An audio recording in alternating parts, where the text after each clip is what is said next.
Oh, I'm sorry. Can you hear me now? Yes, indeed. Oh, sorry.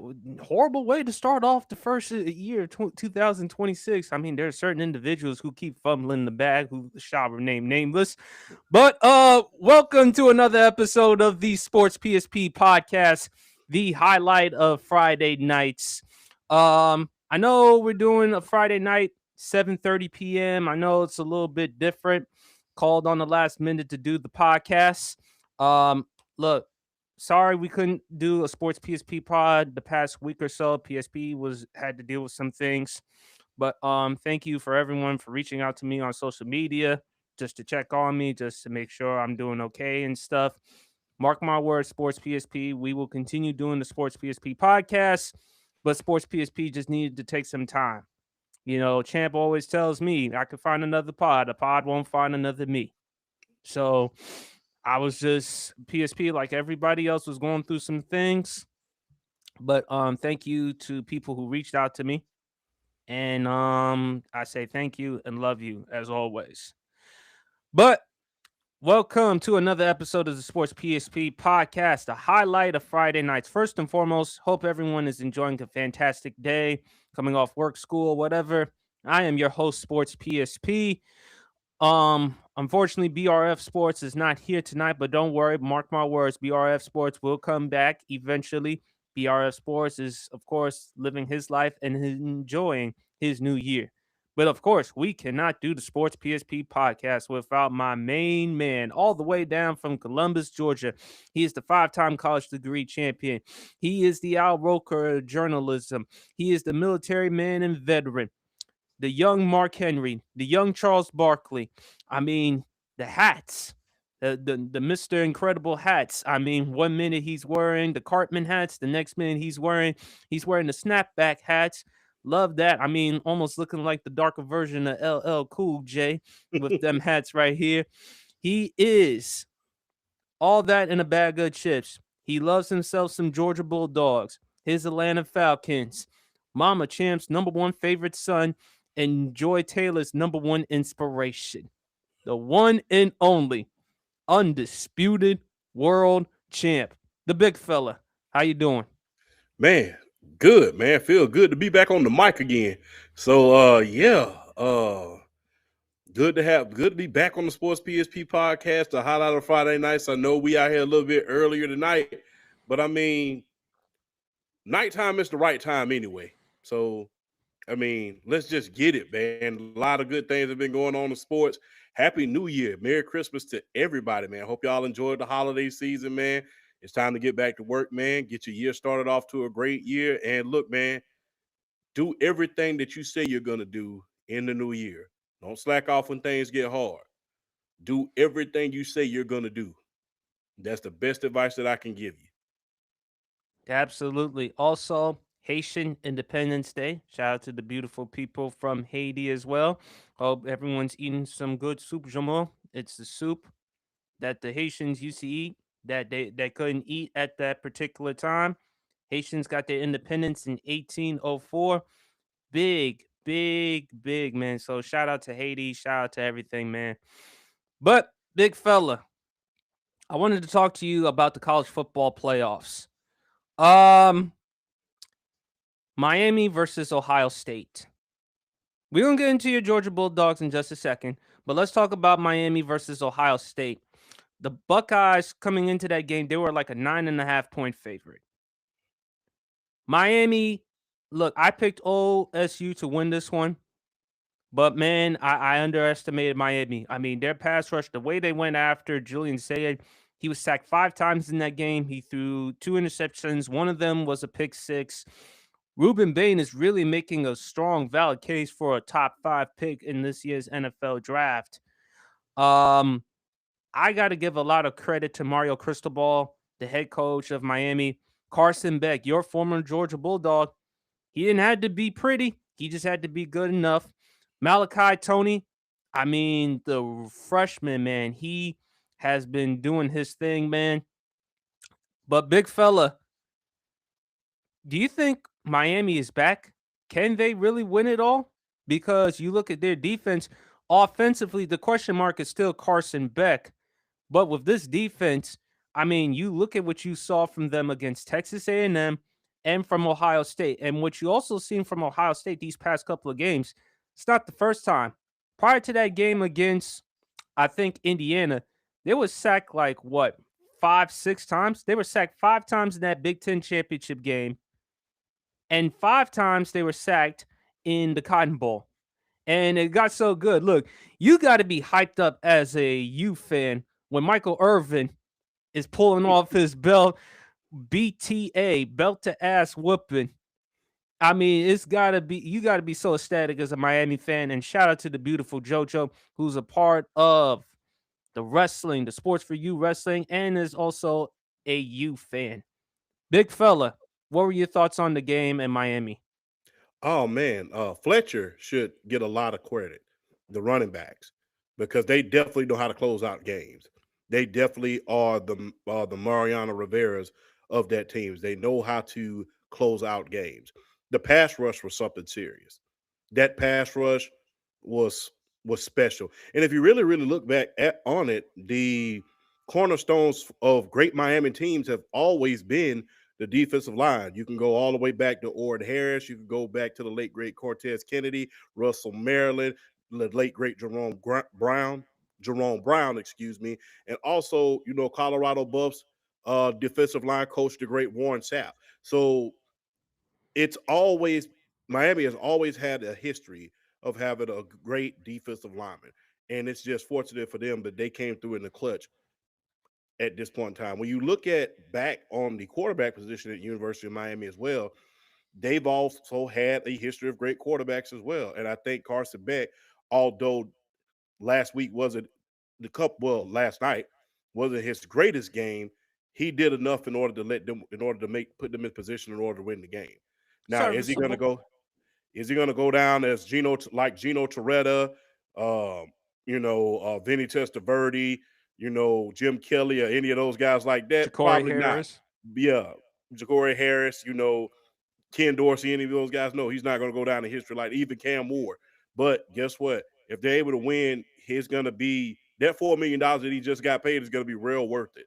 And look, I'm glad that he showed the world what he could do on the biggest stage.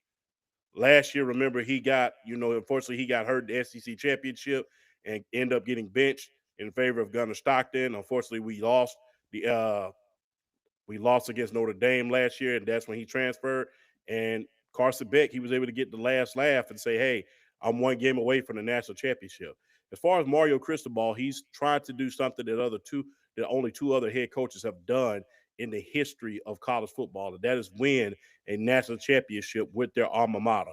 The only two coaches that have done that in the history of college football is Philip Farmer from the Tennessee Volunteers Tears. and Yes. Kirby Smart. So he's trying to do something that only two other coaches have done.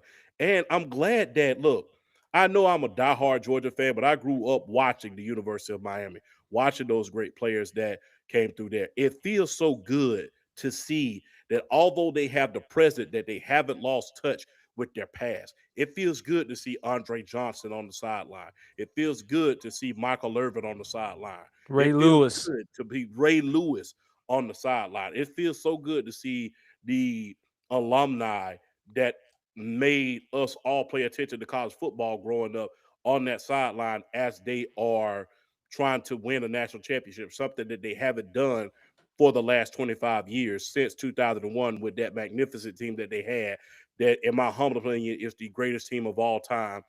It's them one, and then that 2019 LSU team at number two. Or you could put them both 1 and 1A, but you can't go wrong with either one. But it feels good to see the U back. If you really want me to be honest with you, they were back when they made the playoffs. It had been a long time since they've been on the big stage. They were back once they did that. They were on the big stage. And once they were able to pull out a win in that first round and then go into the second round and put a whooping and avenge that 2003 loss avenge that 2003 loss against Against the Ohio OSU. State Buckeyes, which I watched that national championship game. That was a bad call. But, you know, as we all say as athletes, you cannot leave it in the officials' hands. It felt good to see them there. And I will say, look, It's all about the you. Hell of a job, man. And I can't wait to see what they're gonna do against Ole Miss. I can't wait to see what they're gonna do against Ole Miss and how they're gonna be able to contain Trinidad Chambliss. Chambers, who, Yes, by the way, had a magnificent game last yes, night against Georgia. And just like, sorry to steal your thunder, big fella, but we talk about Miami being the great narrative. I think Ole Miss has a better chance of being the better narrative, considering the timing of Lane Kiffin departing Ole Miss to join LSU. And although it's hurting him, it's not hurting his pockets, because the past two games he's received $250,000. Now they won 200. Now they won against Tulane. He was able to get $250,000, and in yesterday's game against UGA, he was able to collect another $250,000. And I love what I'm seeing from Ole Miss. And they won that game, champ. I hate to bring it up to you. I know you were a Georgia Bulldogs fan. You and I, we had a conversation right after the game. You're disappointed, but in actuality, you're not really all that mad because you weren't expecting that much. But I said, Chip, look, this is UGA. Alabama, and we'll talk about them later on in the show. You beat Alabama in the SEC championship game. The mm-hmm. goal is to win championships. Now that you already got that big monkey off your back, finally winning your first national championship since what, 1980. Okay. Now, Kirby Smart, this was an opportunity for you to solidify as one of the greatest head coaches in college football. And he's definitely he's a great coach, no question about it. Now, we could look at it and you can say, well, the offense hasn't been the same since Todd Monken has departed from UGA and joined as the offensive coordinator for the Baltimore Ravens. Mike Bobo, his play calling, it's been in question. And we can also look at the defense, champ. But Ole Miss, I think they have a greater chance. I mean, we talk about Indiana with Kurt Signetti, how he has transformed that program. I think they spent what, $60 million as far as trying to acquire talent. And look what the narrative he's done with Fernando Mendoza winning the Heisman Trophy, becoming what, the first Cuban to win the Heisman Trophy. You look at Miami with their dominant defense led by Ruben Bain. You look at a lot of great narratives, but I think Ole Miss, man, if they win a national championship, given the circumstances, given how Lane Kiffin left, I think that's a bigger narrative. Even though it's not hurting Lane Kiffin's pockets, it's actually helping him because he's getting more money, even though he's with a different program. But it adds tremendous pressure on him because, after all, he's still with the SEC. And he has to deal with that type of competition. And look, we've seen Lane Kiffin depart. I mean, he was there in Tennessee after his time in Oakland. He Mm-hmm. went to USC. He didn't really make that much of a difference. Okay, FAU. No one FAU, you had to build them from the ground up. You gave them credibility. You gave them some hope, some optimism. Then Ole Miss. You did a very good job during your time in Ole Miss based on the record, but the fact of the matter is you left. And what's shocking is, Chip, Ole Miss, they were able to beat Georgia without him. No Lane Kiffin whatsoever. The interim head coach. I mean, and look, Ole Miss, I don't know if he's gonna get an opportunity to be a head coach for Ole Miss. Maybe they're gonna Pete Golden, the defensive coordinator, the former defensive coordinator, what he has done for Ole Miss in these past couple of games since Lane Kiffin's departure, for them to still be able to still keep their playoff hopes alive, and for them to go this far, that is saying something. And that's what Ole Miss hoped once they brought in Lane Kiffin. So, what are your thoughts about the Ole Miss Georgia game? Number one, congratulations to Ole Miss. Bring it back home for the South and the SEC. I'm getting real sick and tired of hearing about the Big Ten and all these other conferences. Show them who we are down south. Show them who we are down south. So that's all I have to say about Ole Miss. But Trinidad Chambliss, talk about a true underdog story. He was just playing Division II football last year. He was. Yes, he was playing Division II football last year, and he came in this year up until I think week 1, and he thought he was going to be the backup. Injuries happened, and he was thrust into the spotlight. He's big, he's fast, and he is amazing. He is amazing. And when you think You about saw that Coach, scramble? You saw that pitch pass that he made? we had him. We had him. And he had to go around. It looked like Johnny Manziel out there. Yeah, little mixture of Cam Newton, Johnny Manziel esque. Except, like I said, the guy's huge, but I enjoyed seeing that, man. That's what SEC football is all about. And this win right here, Miss Ole Miss's run to the college football playoffs. I don't know if people remember this or not. I compare it to how Michigan back in 1989 was able to go to the national championship and win it at the end of the regular season after Bill Frater left in order to take the head coaching job at the University of Arizona. A lot of people don't know that right before the Fab Five, that Coach Fisher, he was not actually the coach; he was the assistant. Bill Frater took a head coaching job in Arizona, and they said he couldn't. They didn't allow Bill Frater to coach throughout the NC2A tournament, and he was able to win the national championship. And then right after the national championship, then he was able to recruit a lot of guys because as we all know, winning brings about recruits. Winning brings about recruits. NIL money does too, if you can write a big old check. But winning, if I know I can go somewhere and win, and the scouts are going to notice me, that's what brings about recruits. And that is similar to what the coach at Ole Miss is doing now. And I mean, to go not just through Tulane, but to go through Georgia, University of Georgia, who was been on fire since that loss against Alabama earlier in the season. That's flat out. It did dominated Alabama in the SEC championship. Dominated them. And they gave us a run for our money. We left too many plays on the table. There was 2 different times where we were in the Ole Miss's territory and we came away with nothing.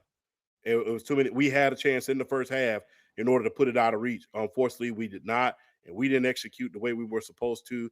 Gave up some big plays, and we just did not capitalize. And we have to do a better job of next year. Not to mention Nathan Frazier. I think that loss was huge going down the stretch. And I think that loss to make with Nathan Frazier was huge. I don't know if he's going to be back next year. If I'm him, I'm taking my talents to the pros. And I would say thank you to Nathan Frazier. You was able to bring a spark to that offense like we haven't seen in a good while. So thank you to Nathan Frazier. You gave it all you had. But like I stated, this Ole Miss team is equivalent to what the Michigan Steve Fisher team with Glenn Rice, by the way, was back in 1989. Bill Frieder, he left in order to take the University of Arizona's job, and Steve Fisher was able to win his first national championship before he was able to recruit the Fab Five. You have to ask yourself this: can they become a powerhouse if they're able to win a national championship this year? Because guess what? Like I stated, winning brings in recruits. And if you're able to sell somebody on the fact that you are a winner, they're not going to have a problem with not going to one of the bigger programs in order to go to Oxford. And plus, it's in the SEC. You know you're going to be on TV every single week. You know that the NFL scouts are going to be there when you play the big timers like Alabama, when you play the big timers like Georgia. And look, my hat goes off to that team. As the great Kirby Smart said, we were outcoached, we were outplayed, and we were out executed. But that's what college football is all about. As far as my Georgia Bulldogs, disappointment, yeah, but a lot of people at the beginning of the season didn't have us going anywhere. It was surprising to a lot of people that we even made the playoffs and had as great of a record that we did. I mean, the defense is not as good as what they was as far as the defensive line is concerned as it was back in 2021, 2022. Those dominant defenses that we once had are gone. The offense is a hell of a lot more high powered and we're a hell of a lot more reliant on the offenses. And like I stated, when you're not as good as you used to be, you have to execute on every single down. Am I disappointed? A little bit. But like I said last night in the conversation that we had, look, I remember there was a time when we weren't in contention for anything. We knew we were going to a bowl game. But the dream was to always be in the Natty. That was the dream, was to always be in the Natty. And the fact that we won two during the Kirby Smart era, we're able to win SEC championships and able to be in the conversation, that's amazing. And I don't want to act like a spoiled fan. You know, the worst thing you could do as a fan is get a little bit too spoiled. And I took my hat off to Kirby Smart. We was able to come out, get the monkey off our back, beat Alabama in the SEC championship. Finally, we had never done that in the history of our program, and we was able to do a lot of great things this year. Gunnar Stockton was a Heisman candidate. Zachariah Branch was on fire. I hate that we couldn't do more. I think that Zachariah Branch is going to be a hell of a receiver once he goes to the NFL. The Atlanta Falcons, I hope you were watching. Need somebody to go along with Drake London. But I can't be mad at the guys for the magnificent effort that they put on this season. And it's very damn hard, as you saw in the SEC championship, in order to beat a team twice, especially when that team is not the same team that you faced before. Different head coach, different philosophy, different everything. And for you to put up the fight that you did, that took a lot of guts. So shout out to my Georgia Bulldogs. We'll be back again next year, hopefully stronger than ever. I don't know what's going to happen with Gunnar Stockton, or is he going to leave, or he's going to come back for year 5. You may have to try to convince yourself to get Dylan Raiola. Either that or the quarterback from Florida. I think DJ Lagway. Yeah, DJ Lagway. I think I prefer Raiola. Yeah, but no, I mean I'm sorry, Champ, but I can't ignore DJ's performance this year. I had a little bit more expectations for DJ this season, and he didn't perform well, particularly in that LSU game, in which he threw 5 interceptions. But my thing is, Champ, yes, I understand you're disappointed, and you didn't think Georgia had much. Most people didn't have many expectations for Georgia to go that far, but given the fact that Nick Saban is no longer there, since it's Alabama, it really should be Georgia's to lose in the SEC. And we'll get into Alabama sooner. But when I look at Kirby Smart, who's the best coach in that conference? Him. Kirby Smart, yeah. You look at the talent, yes. We look at wide receiver U, Ohio State, yes. LSU, yes. Alabama, yes. But we know Georgia provides running back U, James Cook, Nick Chubb, Todd Gurley, Herschel Walker, Sony Michel. Georgia has provided a long list of excellent running backs. Some of them a lot of them have made Pro Bowls. Some, if not few of them, may have a chance to actually be in the Pro Football Hall of Fame. Terrell Davis, yeah. Yes, Terrell Davis. Of course, won the MVP during the 97 season when they beat the Green Bay Packers to win the Super Bowl. I think, Champ, I expected more from Georgia because what's the excuse? Ole Miss, no Lane Kiffin. Yes, I understand. I mean, you kind of felt like, okay, we beat them the first time. It wouldn't be a surprise if we beat them again. But I think for Georgia, I mean, the fumble by Gunnar Stockton and how Ole Miss was able to capitalize off of it, I think that's what also hurt them. So they're going to have to go back to running a more style offense, a more balanced offense. Either they're going to have to improve on the offense or the defense because you can't expect both ends of the football field to be all-time great. It's going to be hard. I just think they need to do a better job with the offense. And Mike Bobo, is it time for him to go? Yes, I will say yes. But the thing is, our offense was a hell of a lot better than it was last year, partly because he unleashed the reins for Gunnar Stockton. Yeah, he finally got Gunnar Stockton out of his comfort shadow, and he decided to let Gunnar Stockton sling it. So I think if you get a type of quarterback, I don't know if they're going to keep Gunnar Stockton. I think, what is he, a sophomore, junior? No, he's a senior. But he's a senior. So he's going to see if he comes back. Right. But if he moves on, I think you should get yourself a quarterback that you can unleash. And one thing is with Georgia, they're going to get big-time recruits. Yes. They're still going to get their recruits. And again, a lot of them come from the South. A lot of them, whether Georgia, whether Cartersville, Atlanta, anywhere around that Georgia or Texas area, Florida area, They want to come play in the SEC. I think for Ole Miss, though, as far as with the recruits, who knows? Could they be convinced to stay with Ole Miss, given the fact that Lane Kiffin has went to LSU, and LSU got money, mad money. Well, like how much money that they're gonna give Lane Kiffin in order for him to recruit all that? There you go. 25 million big ones. So unless Ole Miss has that type of money, now if they could win, maybe perhaps, but it's gonna be hard to do that. So and there you go. And then with Alabama, you said it before with Kalen DeBoer, which we will get into. Champ, I picked Alabama to win. I did not expect this. 17 carries for 23 yards.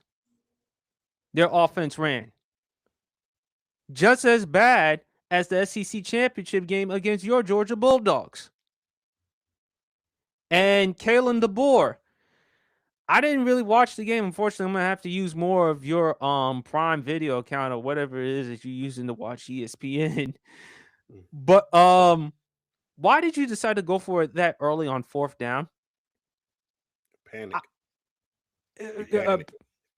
Panic, just like you panicking in that Super Bowl against the Patriots, because that's what it looked. Because that's what it looked like. Basically. And Indiana, we talk about Fernando Mendoza, we talk about Kurt Signetti.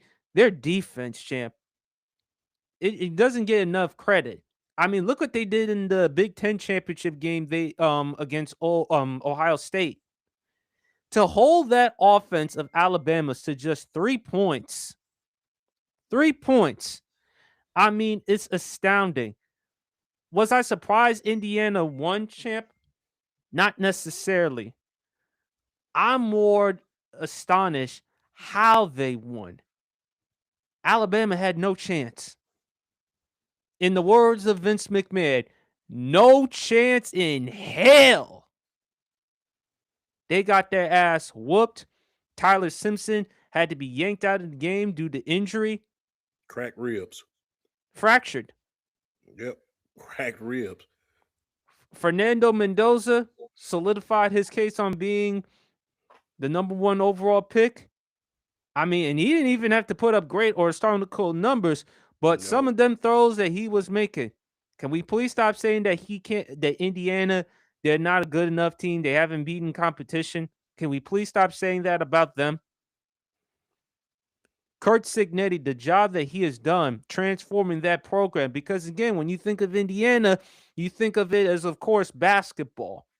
That's like basketball U. There's 2 states you think of in the U.S. when you think of basketball. Well, actually 3. New York, of course, because of Rucker Park, all the other great street ball. Indiana and North Carolina. Now, this is going, Indiana, their football days hasn't been like that since Peyton Manning, the Dwight Freeney days, and then, of course, to a lesser extent, Andrew Luck. Mm-hmm. So you got to tip your hat off to Kurt Signetti. People can say whatever they want, SEC bias, or whatever. And I do the podcast with the Ball Hawk Sports Talk with my man Big Flo and B Brown ESQ. I want your thoughts on this game, champ. And do you think, considering what you've seen from the college football playoffs, do you think teams like Notre Dame should have made the playoffs? Gonna be real. Yes. And the thing is, I said it before. I never forget. People can talk about, oh yeah, that was a 14 playoff, but walk with me. When we, coming off of back-to-back national championships, got eliminated in that SEC championship, when we lost to Alabama, we got ousted. We couldn't defend our title. And I said it before, I said it again. That was fair. That was fair.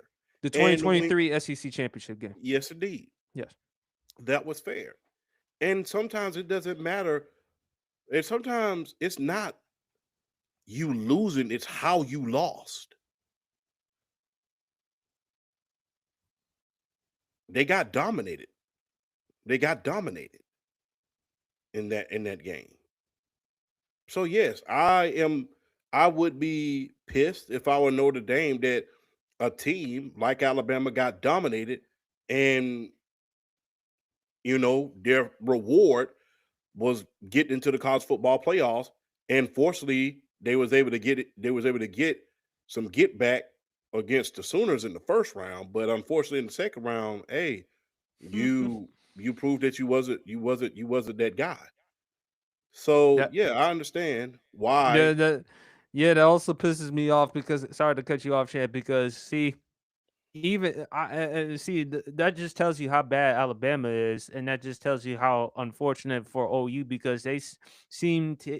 You said yourself, you couldn't have said it any better. They find a way to blow big leads. Yeah.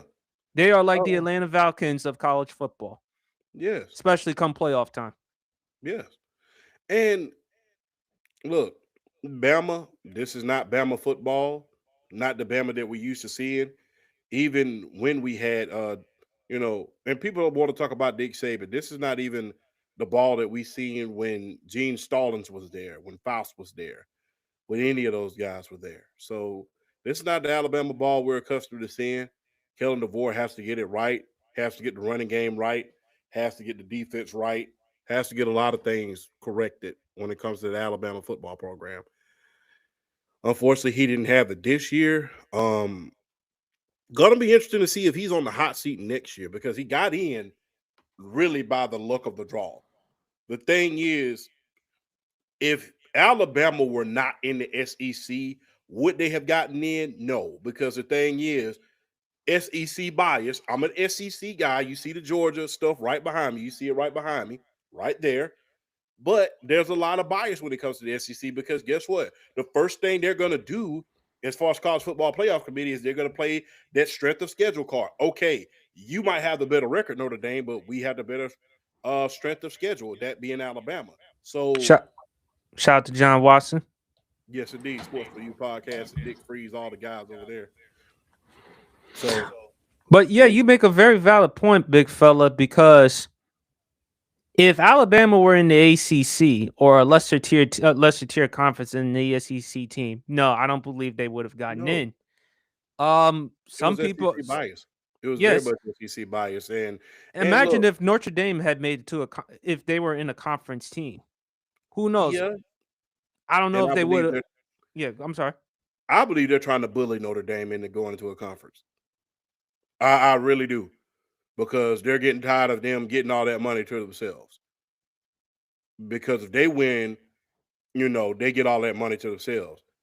Interesting thing about Miami, the ACC was supposed to get $14 million. The ACC unanimously, decided to give that 14 million to Miami. But when Notre Dame makes it to it, they get $32 million. That's Notre Dame's $32 million. It's all about money. You got to ask yourself this with Alabama: if they wasn't one of the most watched teams in the country, would they have gotten in there? Probably not. So they had two things going on for them. They had the SEC bias, the strength of schedule, Ratings. and then the ratings. Because you best believe the College Football Playoff Committee are looking at those ratings. I don't care what they say. We're not looking at TV ratings. You're a darn liar. We know you're looking at those ratings to see how you could draw that money. So don't piss on my head and tell me it's raining because I know you just pissed on my head. So let's just keep it all the way above. You put Alabama in there because of SEC bias, and I'm an SEC guy. I am an SEC guy. You see what's in the background? Georgia. And you put them in there because of SEC bias, and you put them in there because of ratings. And guess what? They got off to a great start. But once you face some of these big time teams, then guess what? You face the you face the consequences of being humiliated at a certain point. And there's got to be a lot done about the college football playoffs. They have to get in some people who are more unbiased. I don't know how they're going to do it. I think they should get the writers involved in a little bit more or something of that nature.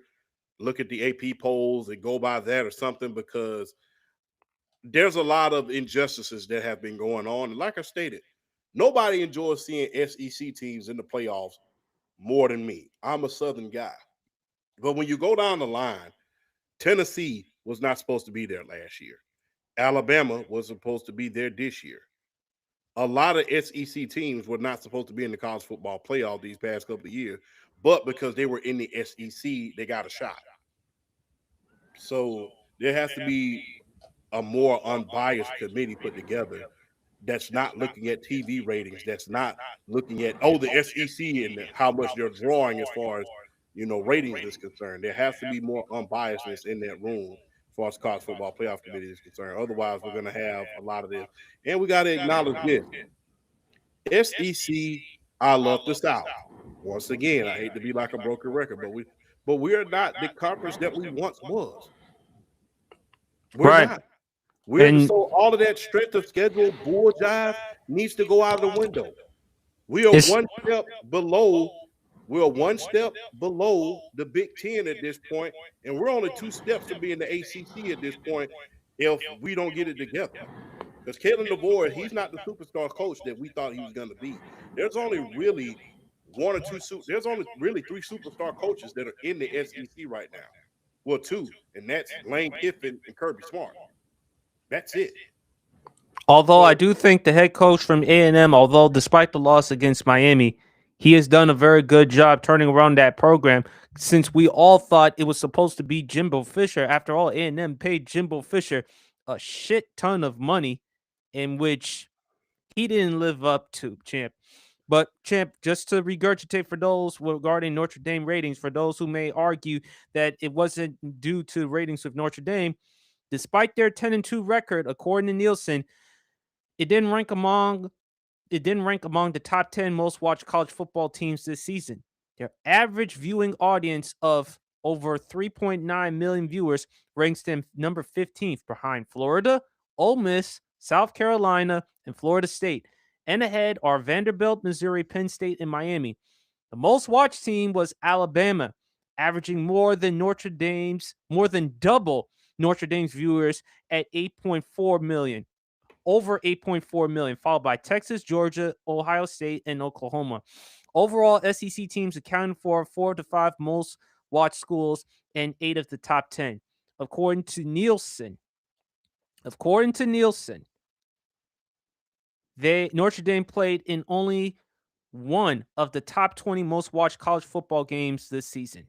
It drew a season high of 10.8 million viewers versus Miami for the season opener on August 31st. Ironically, the committee pointed to that 27-24 road loss to the Hurricanes as the reason the Irish didn't make the playoff cut. Even Notre Dame's 34-23 victory over rival USC on October 18th didn't pop a big number. NBC's broadcast averaged little less than 3 million, trailing 3 SEC matchups on ABC. Over 6 million for Ole Miss versus Georgia, nearly 5 million for Alabama, Tennessee, and 3.8 for LSU versus Vanderbilt. And to use your analogy, to quote the great Chris Jericho, you don't have to look, style.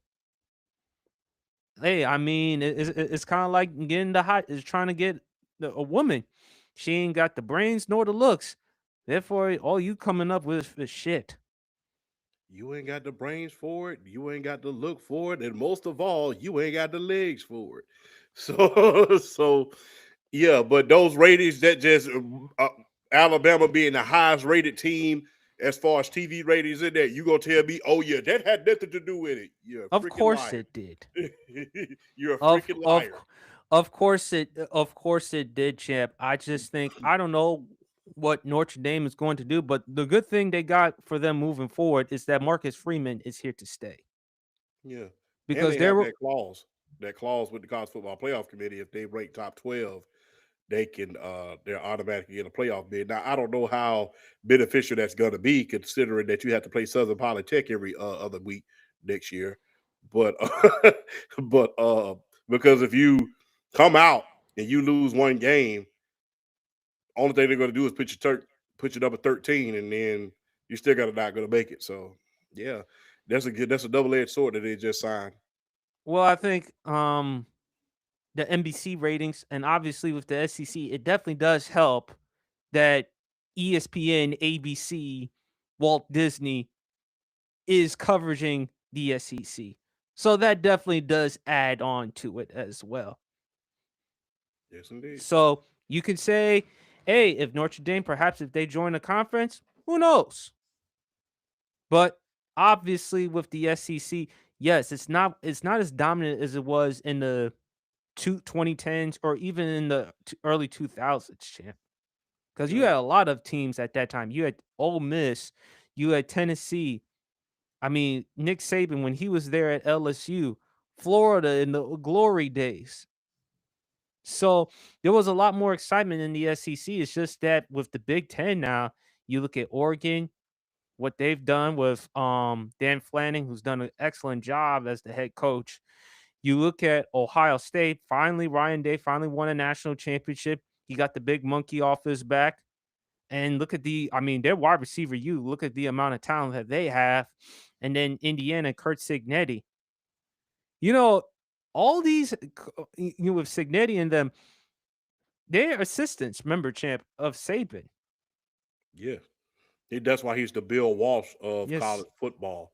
Because if you remember, Bill Walsh's influence is being felt even now. Why? Because John Harbaugh is a protege of Andy Reid. Andy Reid was a protege of Mike Mike Holmgren, Holmgren, who was a protege of Bill Walsh and George Walsh. Seifert. And that just goes to show you why Nick Saban is the greatest college coach of all time. You feel his impact to this day with his staff. And his staff has spit off and won championship, has spit off and done a lot of great things. Granted, we can say all we want to about Lane Kiffin, but give him all the credit in the world for putting together this team. Got to give him all the credit in the world for putting together this team and get going into the transfer portal, recruiting like you need to do in order to bring something special to Oxford that hasn't been there since Patrick Willis and Eli Manning. Manning. So you got to give him a lot of credit where credit is due. So to see all of your assistants, all the way down to your graduate assistant. Remember, Dan Lanning was a graduate assistant on Nick Saban's staff. He was a graduate assistant. So to see all the way down from your defensive coordinator, Kirby Smart, go back to back, to see Lane Kiffin build Ole Dan Miss, Lanning, Mario Dan Lanning, Cristobal, Kirby Smart, Pete Goldink. Kurt Signetti, came in here and turned the Indiana Hoosiers from a basketball school to a football school almost overnight. And then won at James Madison. Won at not one school, but two different schools. So your impact is being felt to this day, much like Bill Walsh. I understand that people are going to say, well, what about Bill Belichick? You can't put Bill Belichick as far as the pro level on Nick Saban's level. Why? Because the thing is this. Bill Belichick was the greatest coach of all time, but his style was a Coaching tree. blob. Was a I mean, you blob. look from the only one that was decent or good or solid was Bill O'Brien. But if you look at it, the Josh McDaniels, the Charlie Weisses at Notre Dame, the Romeo Cornells, I mean, Brian Flores. Now, to Brian Flores' credit, I think he did a solid job during his last couple of years in Miami. I don't think he'll ever be a head coach again. Perhaps a DC. Hey, Dallas, you may want to look at him for a DC. Or if you're a team that with serious playoff contentions, you may want to bring him onto the squad. But I think but Nick Saban, obviously, his coaching staff is substantially better, champ, compared to Bill Belichick's coaching staff. And I Yes, think too many times the reason why Belichick's coaching staff hasn't worked out is because they're trying to replicate Belichick. Nah, you have to try to do things your own way. Even though you've learned a lot from the great Bill Belichick or from the great head coach, you have to create your own name. You have to do things your own way. You have to forge your own path. So that's what you're gonna have to do. But it's great though. I mean, from Dan Flanning, Mario Cristobal, Pete Golden, all these guys now they're in the college football playoffs. and it just tells you Nick Saban and his impact. Yes, indeed. So it definitely does, man. Oregon, they beat Texas Tech 23-0. I expected Oregon to win that one. I think with Texas Tech, I didn't have much expectations for Texas Tech, champ, because I of the really didn't conference, the either. the competition. I knew that they were going to produce points, but eventually they were going up against Oregon's defense and the Big 12. Do you really think of them as far as defense is concerned? No. The No. only time I ever thought of them as far as defense was concerned is when Yo Sooners had Gerald McCoy back in the day. That was it. But they had a couple of good defenses under Bob Stoops as well. But no. And plus, the Big 10, the Big 12 is not even the Big 12 anymore. No Texas, no Oklahoma. So you're not matching wits with a lot of superstar coaches. You basically going out there airing it out like a Steeler fan every other play and hoping you get the ball last. That's just being honest with you. There you go, man. There you go. But man, let's let's do our picks for the college football. Miami versus Ole Miss. I have Miami. If they could now, they're going up against a high-powered offense in Ole Miss. They went up against a high-powered offense in Ohio State, and they were able to get Julian Sayin 5 times. Now, I don't anticipate Trinidad Chambers to have another great performance like he did against Georgia, but I do think Miami, if Carson Beck can just manage the game, and with the running back, as you mentioned, from Miami, and if Malachi Tony can do something, I got Miami win this one 24-20. Shout out to Uncle Luke. You It's going all with about the Miami? you. It's all about the you. All Go right. ahead, bring it on home to the you. I couldn't be happier, man. You know, seeing Uncle Luke and Michael Irvin and those guys, man. Like I said, I'm a home.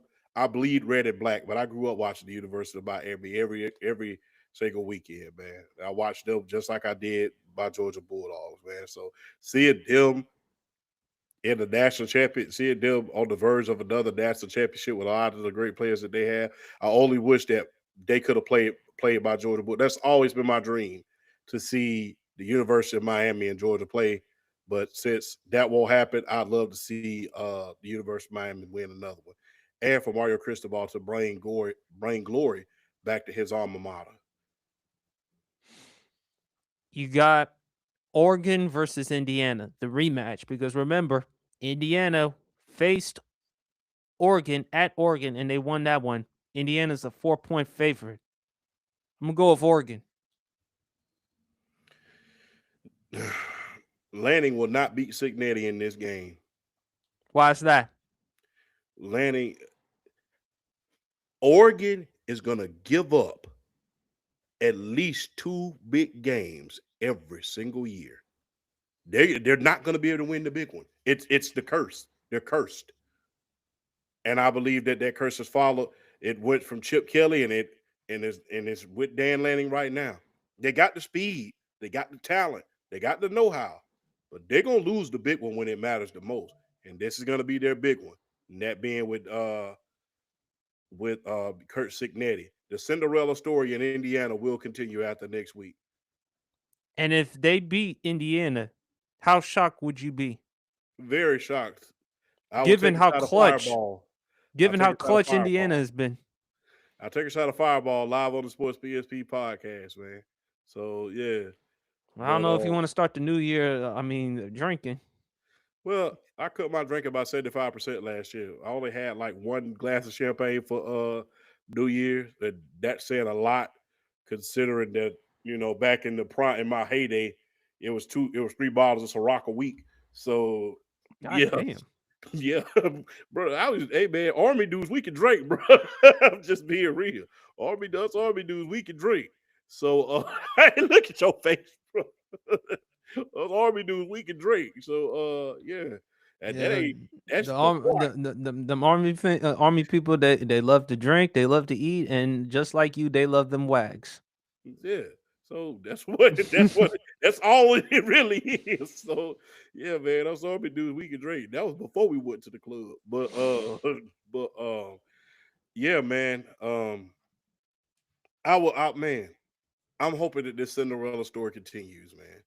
I'm Is hoping it that because of Signetti and Mendoza? Because of Mendoza coming from a school like Cal Berkeley, transforming there. He's got a little brother in I think it's Alberto, who's gonna be the guy to take over him while Fernando is gonna enter the NFL draft. Is it because of Signetti and how much impact he has made with Indiana, or because of Indiana in general? Because how they're now more of football. They're still basketball though, because of course historically, and we can't disregard the Fever with Caitlin Clark and the rest of the other great players on the Indiana Fever team. Indiana is a great narrative. yeah. But I just want to eh, say Oregon because of our guy Brandon from the block. yeah, yeah, Brandon, my twin brother. So I'll say this. Twin brother, I mean, you look more like his uncle. Yeah, it was. but I'll say this. I love the Cinderella story. A lot of dynasties throughout college football history started with Cinderella stories. A lot of dominant programs started with Cinderella story. Ironically, the story that I'm about to tell you involves another team in the college football playoffs. I never forget Howard Snellenberger when he was at the University of Miami when he became the coach after he left Don Shula and the Miami Dolphins, coached under Bear Bryant, coached under George Allen, coached under all of those great coaches, and he finally went to the University of Miami in order to win their first national championship 5 years later. It took Kurt Signetti half that time in order to do so in a blood and guts conference like the Big Ten. He had to go through Oregon. He had to go through Ohio State. He had to go through a lot of those great teams. And so for him to do that in less than 2 years and have them in prime position in order to get to a national championship, I would love to see that happen in order for a Cinderella team, not just for this year either. I would love for that to set the tone for more recruits to go to Indiana and say, hey, you see what they building up there? That's like I said, much like they did at University of Miami when Howard Stellenberger won his first national championship. That kicked off what we saw with Miami to this day. So I would love to see Kurt Signetti, a Cinder, and this is why we wanted the college football playoffs. This is why we wanted to see a Cinderella team come out of nowhere last 2 years and win something. That's what we wanted to see. That's why we made the college football playoffs. Was why it was incepted. So we could see something like that. That is why it was invented. And that's why it was extended to 12 teams. Well, I think hopefully it'll probably be extended by 16 sooner than later. no. No, It, I'm afraid so, champ. I'm afraid so. Because again, a lot of these teams they're complaining. My thing is, look, win. As you said it before, don't let the refs determine it. Don't let the committee determine it. Win. But I'm exactly. afraid they're gonna incorporate politics, and they're gonna complain. And bottom line, they're gonna complain. They're gonna complain. They're gonna incorporate politics, and they're gonna whine and cry, and they're going to get us to be convinced to create a new college football committee. Again, they should keep it just like. And if they do that, I'm gonna just be real. If they do that, eliminate all the other bowl games. Indy, At this point, do you even watch the bowl games like you used to? I watch them because I love football. Hell, I watch the Division 3 ball games. I watch the Division 3 ball games. I love football just that much. If I could, I would watch the JUCO programs. I love football just that much. But the But the average casual, casual, that's what I was no. getting at. The casual fan is not going to watch that shit. Excuse me. Sorry. They're not going to No, watch go that ahead. stuff It's fine. nowadays. It's fine. So they're not watching the bowl game. I remember there was, I mean, look, I remember there was, I'll never forget when not Nick Saban, excuse me. I'll never forget when Bobby Bowden and Joe Paterno, God rest both their souls at this point, faced each other in the Blockbuster Bowl. And it was just a shootout. I never forget that. I mean, I remember bowl games were a huge deal outside of the national championship, especially when you had a New Year's Eve or a New Year's Day bowl. If you played in like the Music City Bowl, that was considered you made it to a bowl, but that was kind of a failure. But once you made it to one of them big time bowl games, like the Fiesta Bowl, the Orange Bowl, one of those BCS bowls, those bowl championship series bowls, that meant a lot. It doesn't mean as much as it does now. Now I understand they're not going to ever get rid of those bowls because that means money for sponsors and stuff like that. I understand that.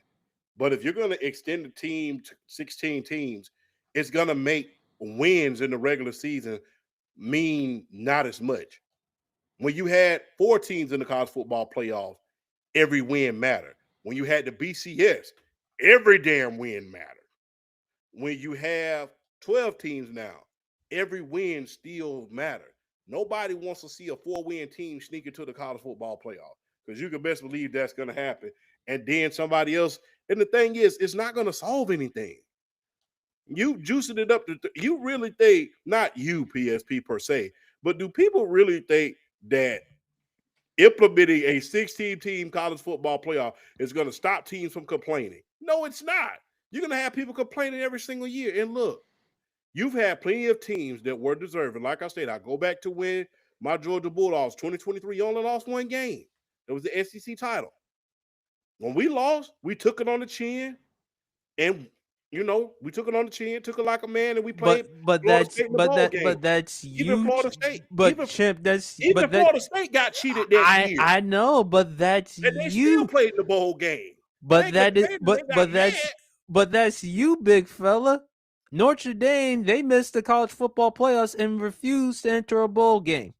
and you should have won and beat Miami. If you Well, and not you just see it now, Miami, Texas A&M. Let's not forget they lost to Texas A&M the following exactly, week. you should have beaten those teams. And as you saw, head to head matters. And as you're seeing right now, they let the right team in there as far as letting Miami in there. I don't know if Notre Dame uh could have beaten those teams. I don't know. I think they're complaining because they look at the fact that James Madison and Tulane got in, and we saw Tulane face Ole Miss. It's not the first time that these two teams have faced each other, and so I can understand that from Notre Dame's standpoint. But the thing is, amongst the competition, Miami and A&M was your toughest test. Although people will look at it and say, "Well, what about our rivalry against USC?" But my thing is, it was early in the season. You did lose to them on the road and at home. Now, it damn sure didn't help that ratings didn't go to your favor. As I mentioned, you want me to read them again? Because I can read the ratings again. I mean, they number 15. I mean, And you mentioned before their competition next year. you're not gonna get into a bowl game or the college football playoff where you're playing Southern Polytech every year. So you have to be I'm not able telling you to win against top tier teams. I'm not telling you to go to a conference because guess what? I'm not giving. Look, if I'm Notre Dame, I'm all for it. You're not finna freaking bully me into joining a conference. You're not finna bully me. But I'm at the Notre same Dame. time, But at the same time, if you're going to sit around here and scream and kick about not being in the college football playoff, then you need to go around. Here's what I would do if I'm Notre Dame. I am not ducking the smoke. I'm redoing my schedule. I'm calling around to every school. I'm playing 2 schools from the Big 12, playing 2 schools from the Big 10, playing 2 schools from the SEC, 2 schools from the ACC. That's what you do. You can't duck the smoke. Don't duck the smoke. That way, when they bring up strength of schedule again next year, boom, you got the strength of schedule, even if you lose a couple of games. No, unless you're the president, but go ahead. And listen, just because it's the new year, I will not hesitate to criticize him when necessary. That's why we you gonna had to put the flip the hat. hat.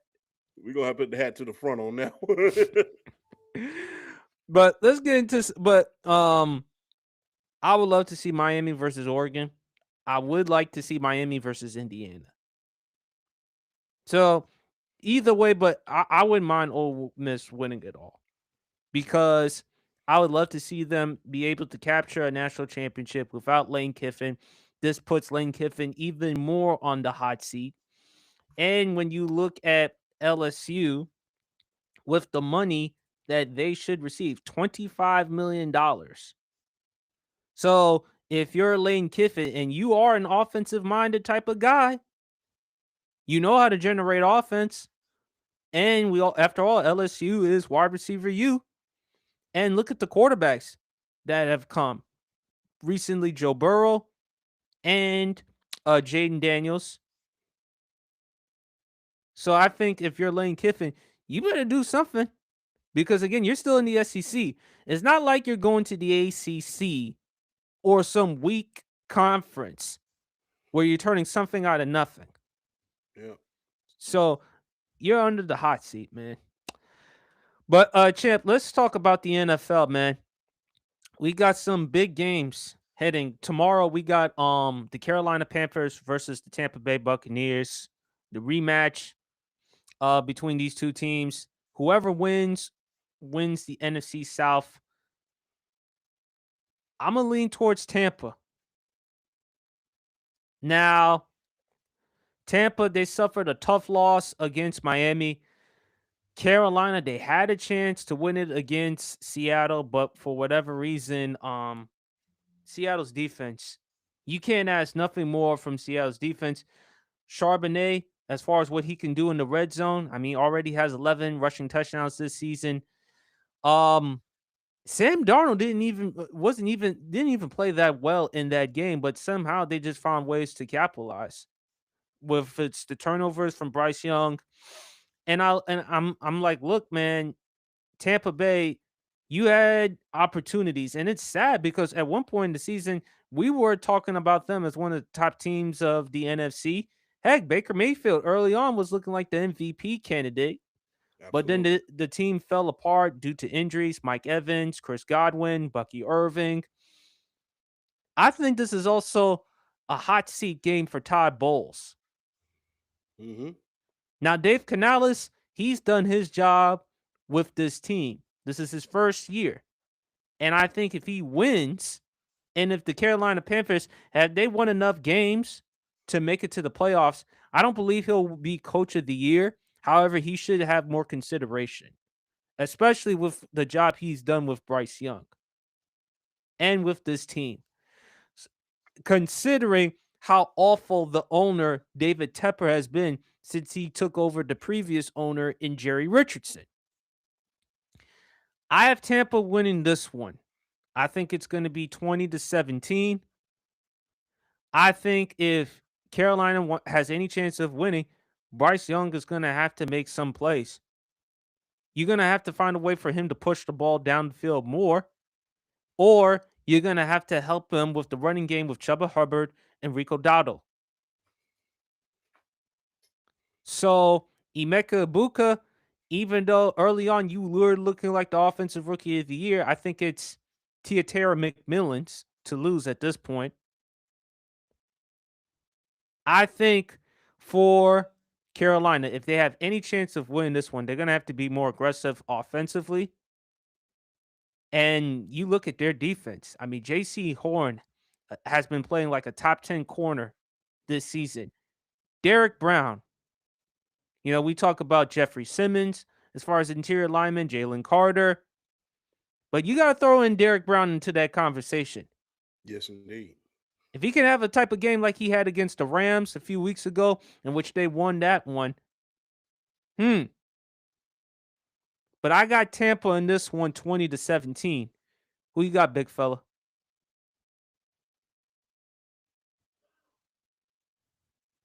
Harrison, I got you. North Carolina, come on and raise up. Take your shirt off. Twist it right your head. Spin it like a helicopter. Bring it home. All y'all got to do is win, and you're in. And the thing is, y'all could lose and still get in. Because if the Falcons win and beat the New Orleans Saints, well, let me rephrase that. When we beat the Aints, y'all can still lose and get in. So y'all can have a big day either way. Kind of But like how you beat, the Rams on Monday Night Football. yeah.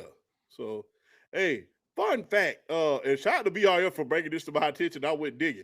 Do you know the Atlanta Falcons are 11-4 once we're eliminated from playoff contention? It's a damn shame, man. That is a shame. Well, Wow. that's distractions. It's a shame. Well, Damn. that's not really a surprise, champ.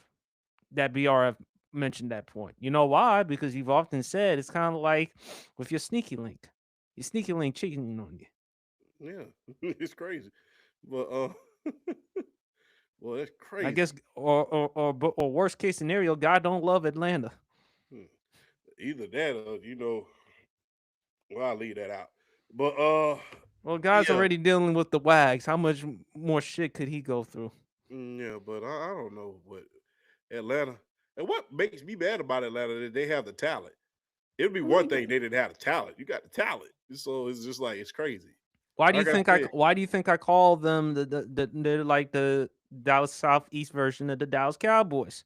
no, they're worse. They don't even get to the playoffs with the No, talent but that they have. no, With but Dallas, you Champ, can at least say they get to Champ. The the reason playoffs. why I call them the Southeast version of the Dallas Cowboys, look at all that talent that they have. Dallas Cowboys, I've told you all along with Jerry, said, look, I've been critical of Jerry Jones long enough, and I will still get on Jerry Jones. But there is no doubt about it when it comes to accumulating talent. Yeah, You talked about how they have 6 Pro Bowls in this year's Pro Bowl game. yeah. 6. 6. But I also told you in 2019 they had 5 Pro Bowlers. Mm-hmm. Byron Byron Jones, Ezekiel Elliott, Tyron Smith, Zach Martin, DeMarcus Lawrence. They still didn't make the playoffs, champ. No, So no, we can we look at didn't. players all we want, and obviously Trayvon Diggs, he's no longer a member of the Dallas Cowboys. The Green Bay Packers picked him up. We'll see how he'll be transitioned with the Green Bay Packers. But at the same time, Jerry, that's also on you. The atmosphere that you create, the coaching, the personnel. I told you before, Chad, they should have not hired Matt Eberflus. You Yeah, we like, come both. on, Jerry, what are you thinking? What is this about right now? I don't know what that was about, but yeah, that's Free Basin? yeah, a little bit more than free base. Yeah, but that's crazy. I ain't But used that for a while. you got Carolina in this one. All you saying is just win. Don't All be they pretty, gotta do be is win. good. All they gotta do is just win, man. Just win. And win for my guy Harrison, man. Win for my guy Harrison.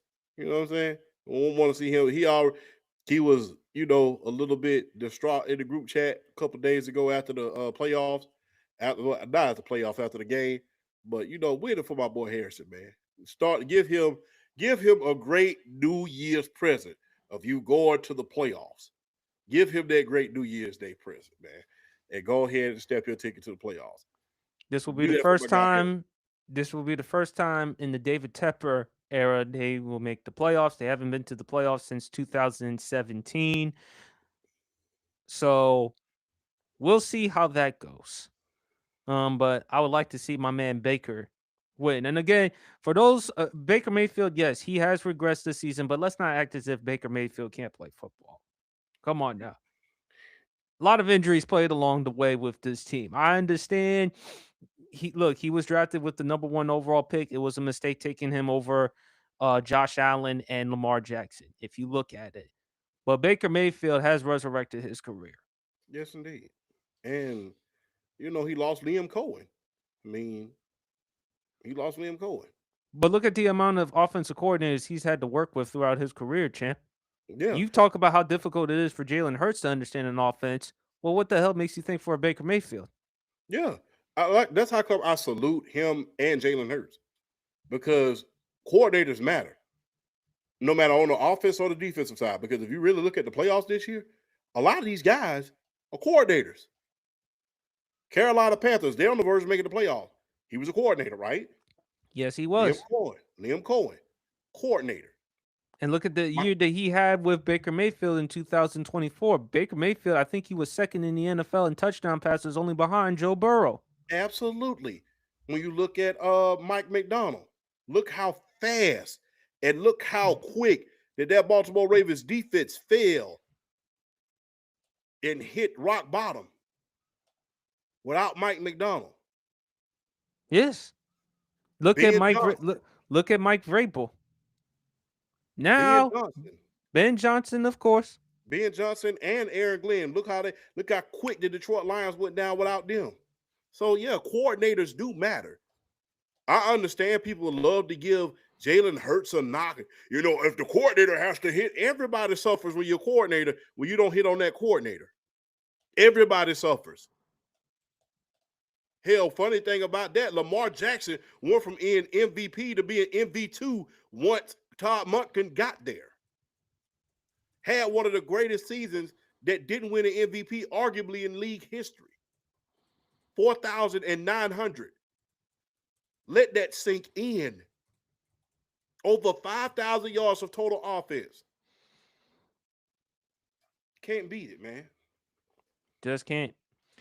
But we got another big game right here. Seattle versus San Fran. Now, whoever wins, number one seed, the NFC. I'm going to go with the 49ers. Bang, bang, Niner gang. Yeah, shout out to Sweetie. Shout out to Jay Will as well. Yeah, shout out to Sweetie and Jay Will. You know, everybody know how I feel about Sweetie. So Champ, here's my thing. I really think we talk about all these great coaches who should be coach of the year. Mike McDonald. Early on, Shane Steichen before the Indianapolis Colts fell apart, and unfortunately, they are now eliminated of the playoffs. We look at Mike Vrabel, but we really got to give more love to Kyle Shanahan, champ. yeah, Yes, I understand. I understand people look at the Super Bowls, the 28-3 Super Bowl, the 2 10-point leads he had in the Super Bowls against Kansas City. Had you run the football, you would have milked the game, kept Mahomes and company on the sideline, and you would have found a way to produce more points. Ironic, that first Super Bowl, I'm more hard on him than the second one, even though you had Christian McCaffrey. Here's why. Brock Purdy, even though he didn't play spectacular in that Super Bowl, he still gave you enough of a chance to win. He wasn't the reason. He just took the ball out of Christian McCaffrey's hands. But that first Super Bowl, in which Raheem Mostert in that NFC Championship game against the Green Bay Packers, he had over 200 yards rushing. Jimmy yeah, man, Garoppolo he was only threw the roasting ball 8 everybody. times. Yeah, 8. But you wanted to put the ball in Jimmy Garoppolo's hands. Why? No disrespect to Jimmy Garoppolo, but why would you throw the ball? Now, the first Super Bowl, the 28-3 Super Bowl, well, you did have Matt Ryan. Matt Ryan was a proven commodity. Matt Ryan was a top 8, top 10 quarterback. That was the year in which he won the league MVP, and he was putting up great numbers. It was either him or Rodgers for the league MVP. But you went with Matt Ryan. No problem with that. Although you did have Devontae Freeman, who was a solid running back and who was averaging over 4 yards a carry and made the Pro Bowl in 2016. I think it's simple for Kyle Shanahan. We really should have more conversations for Kyle Shanahan as coach of the year. And which is why you've mentioned before, San Francisco would be a damn fool letting him go. I mean, besides, look at what he's done with this team, not just with Mac Jones, who has resurrected his career, and I've told you before, champ, Bill Belichick. Why do you think I'm being too hard on Bill Belichick? Hey, Matt Patricia, Joe Judge, those are the best types of coaches I have to work with if I'm Mac Jones. I mean, it's kind of like your time in Atlanta when you had Desmond Ridder and Taylor Heineke as your quarterback.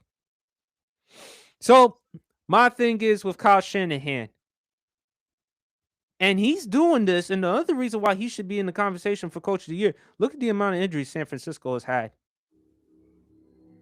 Christian McCaffrey, still in the conversation as one of the best running backs in the NFL, has been healthy for the most part compared to last season and years before. George Kittle is still there. Brock Purdy's coming off an amazing game last week against the Chicago Bears. Him and Caleb Williams, they went toe for toe. I think Sam Darnold is prone to make mistakes, and I think he's going to make some mistakes in the game against San Francisco. And shout out to the DC Robert Saleh. You want to talk about rejuvenation? I mean, after going from New York to now going back home in San Francisco, and with that defense, even without Bosa and Fred Warner, still finding ways to win. I got San Fran, man. Bang bang, not a game. Shout out to Pop Pops too, by the way. That's his team. So Mm-hmm. All right, let's get into some more NFL picks. Colts versus Texans. the Texans. Texans as well. Dallas at New York. The Dallas. Giants. Yeah. Dak's going to put up 350 yards and probably 3-4 touchdowns. Whew. This is an interesting one, although these two teams, damn sure ain't making the playoffs. Cleveland at Cincinnati. Myles Garrett, please break that record, man. Break that record. I want to see this, man. I will be watching that game in order to see that sack record fall. I want to watch that game, man, because I want to see the great Myles Garrett do some things, man. Myles Garrett, that guy's special, man. He's already on the all-time sack list already. Not to mention, look, I have to bring up this, all-time sack leaders in the NFL. So right now,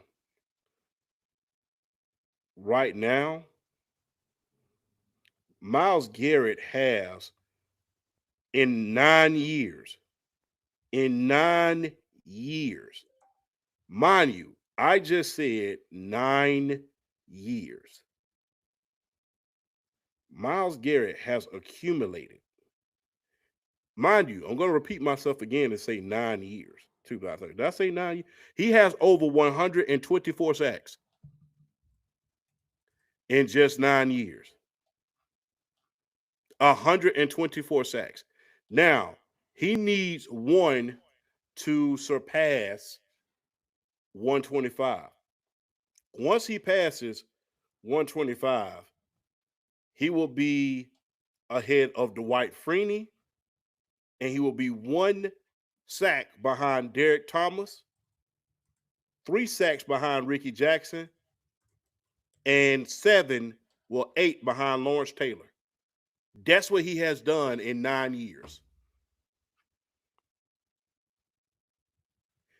So 1 sack will put him 20th on the all-time list with Dwight Freeney. And then he will need 1 more to surpass Derek Thomas, who was one of the best pass rushers in the 90s. He did that in 9 years. Had it not been for that suspension, champ, he probably would have surpassed it. He probably would.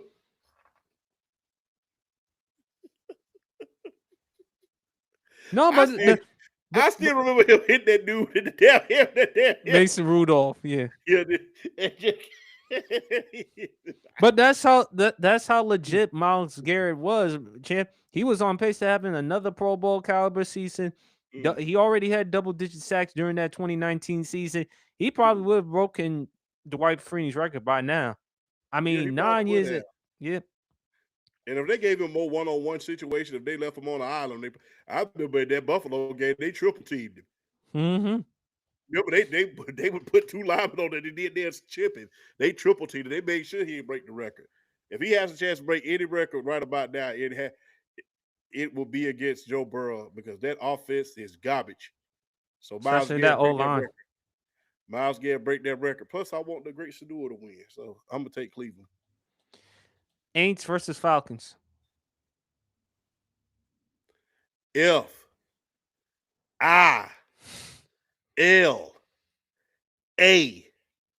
forever. I love Atlanta. Beat the Aints into the ground. Put Tyler Shoe on his back and make sure that Bijan Robinson breaks that record.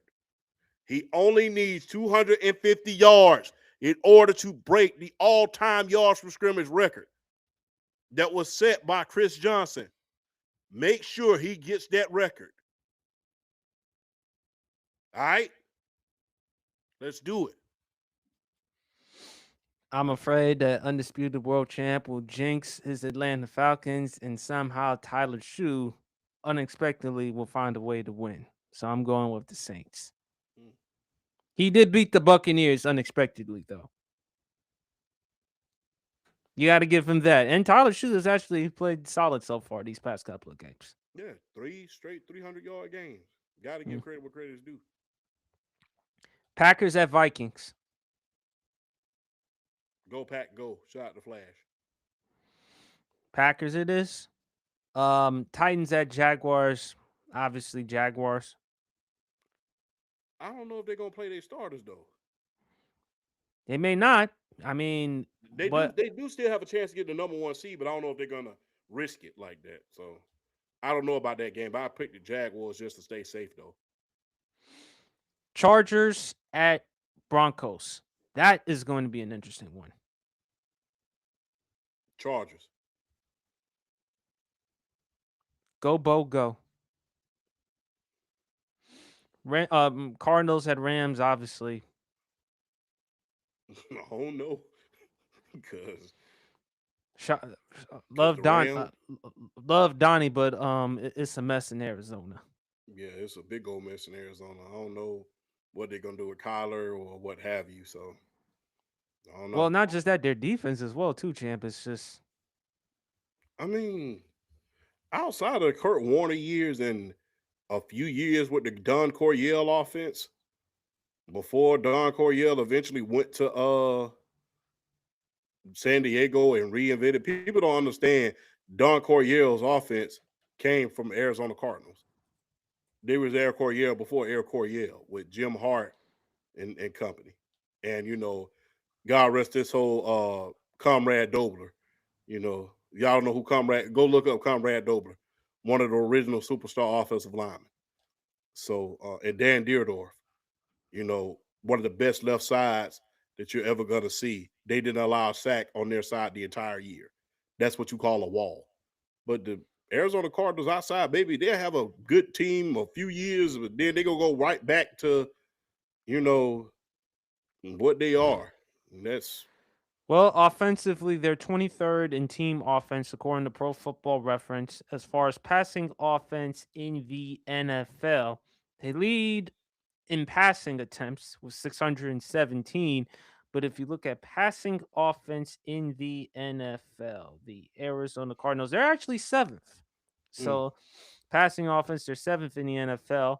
Now, as far as rushing offense in the NFL, they are 29th.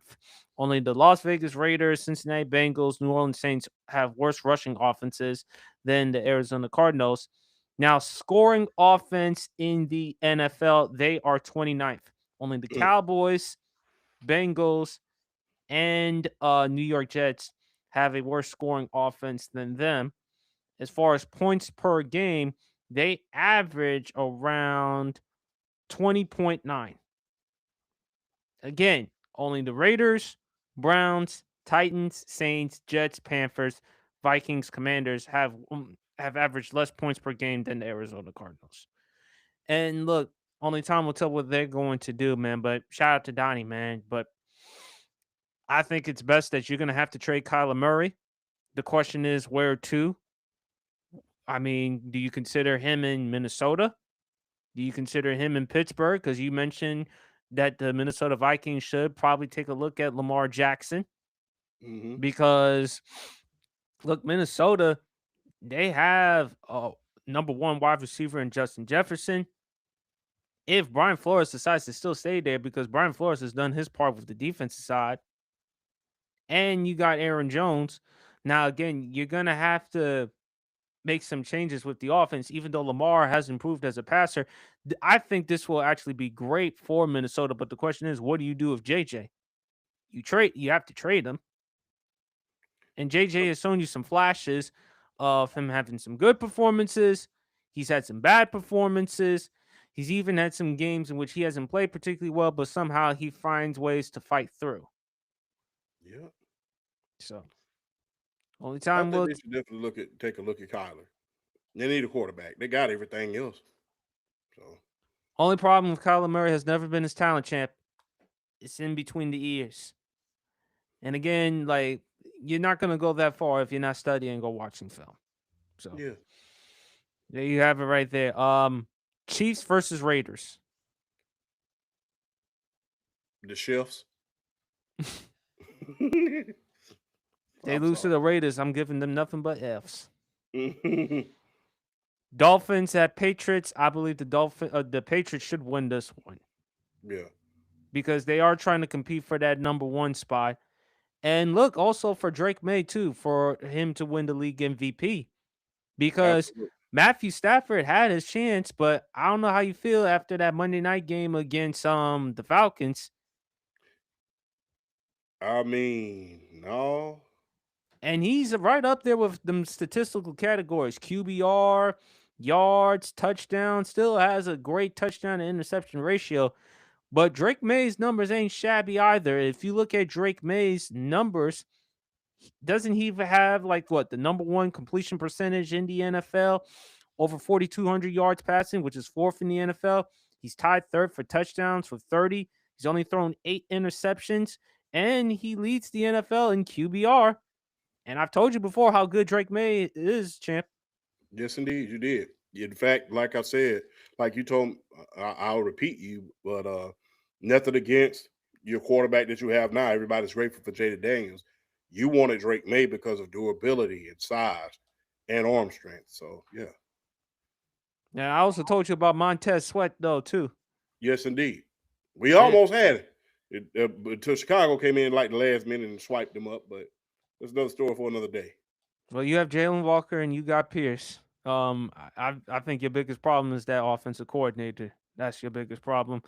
Oh, and shout out to the beautiful Nessa Happy birthday. Day. Happy Yes, birthday. absolutely. Happy birthday, beautiful. Thank you for always tuning in. The beautiful Nessa. Go check her out on the Sports for You podcast, the Tribal podcast, the Humble Rose podcast as well. They Yeah. put out a lot of great content. If you want more wrestling content, look no further than Nessa and JoJo. Also, go check out the Acknowledge the Dynasty podcast as well with Faith in them. They know their wrestling as well. Shout out to those beautiful women. Um, Big fella, we got Commanders at Eagles. I ain't gonna waste my time with that Eagles. So throw that out the way. Detroit at Chicago. In Chicago. I ain't gonna say the rest, but y'all know what it is. Man, Dan Campbell, man. Ugh. It's sad. I mean, they have a high-powered offense. Jared Goff has had a damn good year, champ, with Jahmyr Gibbs being in the conversation with like if you had to say running backs champ with Jahmyr Gibbs, top 3, top 5. Bijan, Christian, Saquon. I put Jameer in there. Yeah, absolutely. Yeah. And it's a shame, but Dan Campbell still hasn't learned from his ways. That's a story for another day. Yeah. Obviously Jets Bills. Obviously, we're going to go with the Bills. Yeah, the Jets don't pay the bills in America. And with that owner and Woody Johnson, please, with the Jets, please. I can do a better job than that. I ain't got nowhere near $1 billion. No, I mean he's going to do his job unless you ask your people to look at Madden ratings. So that's all you're Yeah, going. that's weird. And of course, America's game of the week: Ravens at Steelers. Lamar, listen, this is a must win. Bring it home. All right. All right. I don't know, champ. I mean, did you hear that recent report about Lamar Jackson? Yeah, and he came out and debunked a lot of it. There's a lot of tension. Look, there's a pattern with a lot of different things. Whenever you know questions are coming about with the coach's job is on the line and things like that, a lot of bad information is going to come out about the quarterback and things of that nature. But you don't end up being a two-time MVP if you follow the sleeping meetings. I don't think that happens. And oh yeah, shout out to Kia. She's in the chat. But Oh yes, yeah, I love that beautiful woman. She is so sweet. yeah, Kia. How you doing, Kia? So Um, she needs a win. I'm only gonna rock with the Steelers only because of her. Kia's a Steelers fan? Yes, Damn. she's a Steelers and an OSU fan. Damn. See, I'm just not finding that out. this right here confirms it. If that doesn't confirm it, I don't know what Yeah, will. that confirms it. Sorry, Kia, but I gotta go with Baltimore. Sorry, Kia, I gotta go with Baltimore. There you go, right there. There So, you go, but right there. And still got love for you, but I gotta go Baltimore. she's great. If you need someone to talk to regarding anything, man, there's Kia, there's Nessa and JoJo, and of course, D. Love them, beautiful woman. Hey, take it from a man's standpoint. It's always great hearing wonderful advice from a beautiful woman. Yes, indeed. Yes, indeed. You don't always when you have friends, especially when you have friends that are reckless like myself. You don't want to take my advice all the time. All right. Champ, let's still move on with the NFL MVP. Who do you think should win NFL MVP? Drake May. Mm. Drake May. I think that although Matthew Stafford may have him in statistics, Drake May's story is better. And for you to come in and overtake Josh Allen and take the division from him is nothing short of amazing, man. You came in the second year, you took that division away from Josh Allen. And I know people are going to say, well, he only played 2 or 3 winning teams. But as the St. Louis, the Los Angeles Rams showed you, you have to beat the teams that you're supposed to beat. You have to beat the teams that you're supposed to beat. And unfortunately, Matthew Stafford and company did not do that. I think it should be ranked on not just stats, but team success. And when you have that, yeah, I think Drake May should win that. Granted, Matthew Stafford is a Georgia Bulldog, but I can't be biased in this situation. Drake May has the better story. He took the division from Josh Allen, and he has a chance in order to be number 1 seed. So yeah, I mean, and he has a chance. Look, and you got to think about this. There's a tremendous amount of pressure on Drake May at this point because not only are you trying to win MVP, you are tasked with trying to do something that only one quarterback in your franchise has done. And that's the GOAT, Tom Brady. You are teamed up with a coach who was the cornerstone, one of the cornerstones of that great dynasty. And you're trying to win something that only Tom Brady could do. This is the equivalent. Tom Brady, this whole story with Drake May and the New England Patriots, it's the equivalent of Aaron Rodgers, Brett Favre. The only difference is he didn't sit the bench behind those two players. He just sit the bench behind Tom Brady. That's the only difference. It's on the level of Joe Montana, Steve Young, guys who are trying to take over the mantle for legendary quarterbacks that put a stamp on the franchise. And in his case, it's hard to follow in another man's shoes. It's hard to follow in another man's shoes, especially when they're legendary. That's why they tell you in the real world, never step into another man's shoes. They're too big to wear. So when you're stepping into big shoes, like in New England, and you have to follow a guy who was the greatest of all time, 6 Super Bowls, dominated 2 decades, two. That's the story. And I think that he needs to be the MVP. Not to mention, I think his signature game was last week when he lit up the New York Jets for 5 touchdowns. He lit them up like a Christmas tree in December. So, yeah, he's the MVP right now.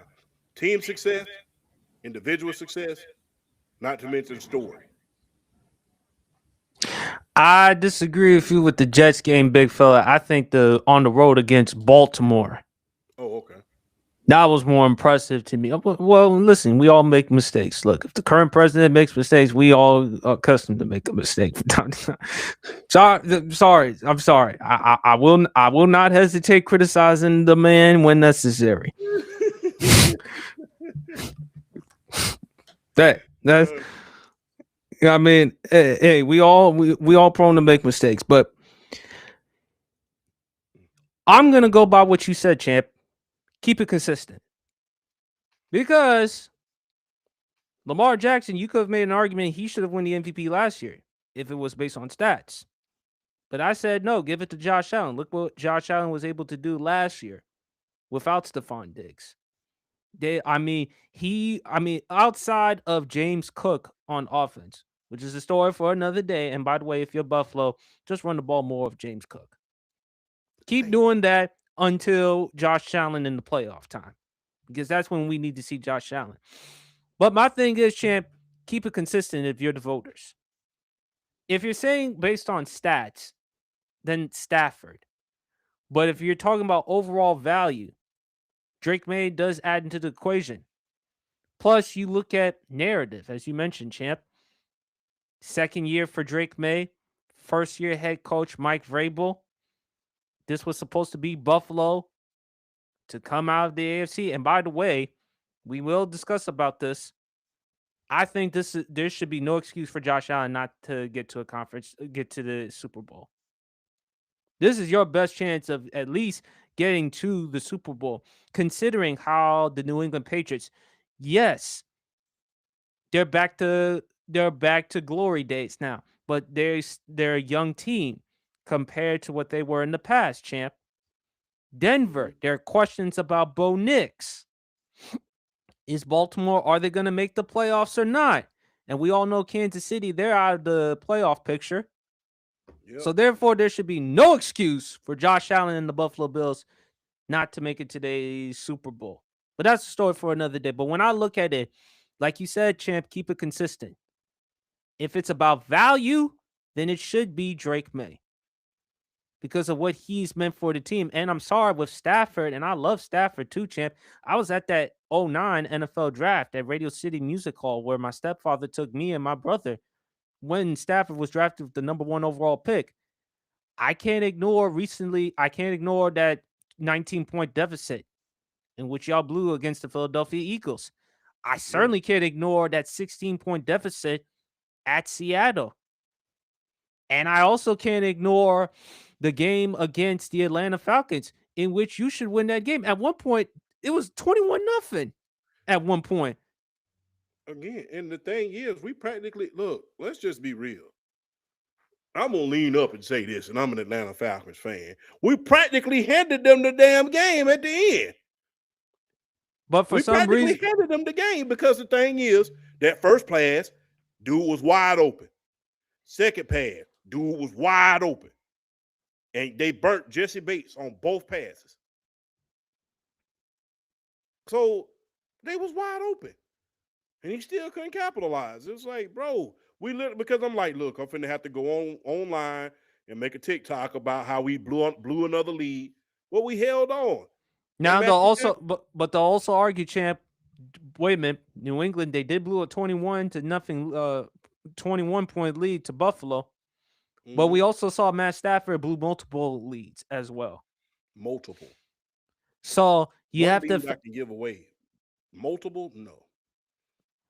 Right, and when you look at Drake May, Did anyone have any expectations for New England to go this far, let alone make the playoffs?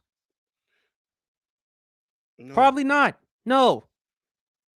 Mike Vrabel, now obviously he was going to do a better job compared to OJ Mayo because we Yeah. know what Mike Vrabel's body of work. By the way, shout out to Mike Patton who does a good job covering the Tennessee Titans. Mike, how does Tennessee feel about letting go of Mike Vrabel? Because I'm sure as hell no, they miss him after what he did for that NFL team. Remember the first year, didn't he help them get to the AFC Championship game with Ryan Tannehill and Derrick Henry at one point? Now they Basically. did lose the AFC divisional round against the Cincinnati Bengals, but Mike Vrabel was able to get them to go the heights that Tennessee could have imagined or anticipated. But when I look at New England, champ, I think it's Drake Mays. I mean, yes, Stafford has a valid case for the numbers, champ, but you look at the division. They're not number one in that division. No.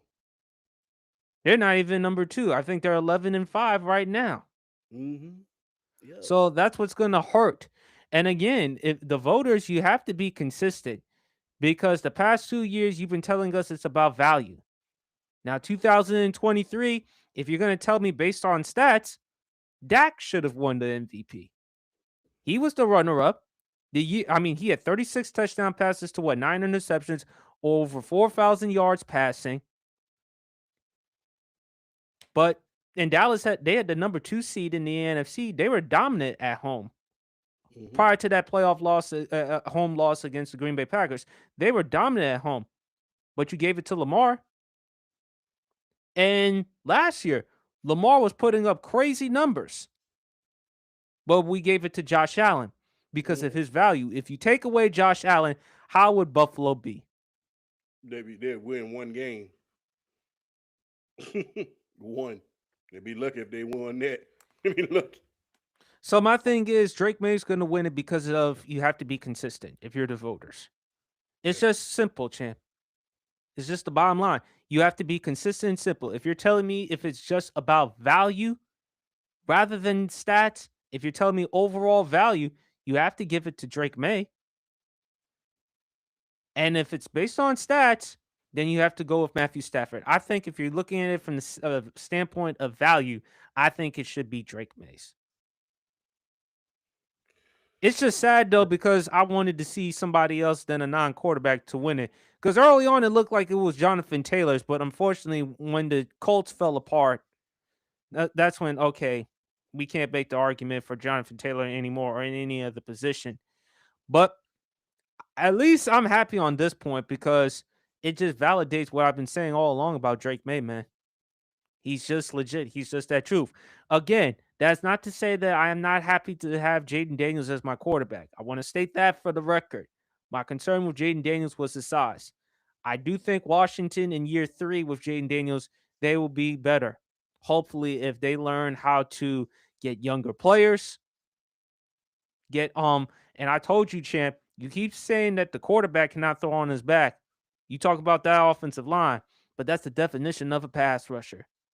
And you told me we were going to do something after trading Chase Young and Montez Sweat. I had no problem trading Chase Young because of durability issues. But I told you how valuable Montez was. You told me he hasn't had a double-digit sack season. And I'm like, no. Watch the film. Watch what he means to the Chicago Bears. He's averaging 9.5 sacks this season. Mm-hmm. And y'all could have had him. Had it not been for Chicago, y'all could have had him. You also could have had Deron Payne at one point. Yeah. I was really trying to steal Deron Payne from y'all, so. Well, I mean, Undisputed World Champ lately has been spending a lot of time in DC. I mean, Chocolate City. I mean, you talk about Atlanta with chocolate love. I mean, DC. Hey, DC. Hey. Plus home of the great Georgetown Hoyas, too, by the way. The great John Thompson, rest his soul. Yes, indeed. But I think Drake May's gonna win the MVP. Coach of the year. Kyle Mike Vrabel. Shanahan. Oh, you like my argument. I mean, Kyle Shanahan. It should be Kyle Shanahan because of look what he's had to work with, but I just don't feel like they're gonna give it to him because every single year. Voter But fatigue. voter fatigue. But my thing is, we gave it to Kevin Stefanski years ago when the Cleveland Browns in 2023 they were decimated champ with injuries.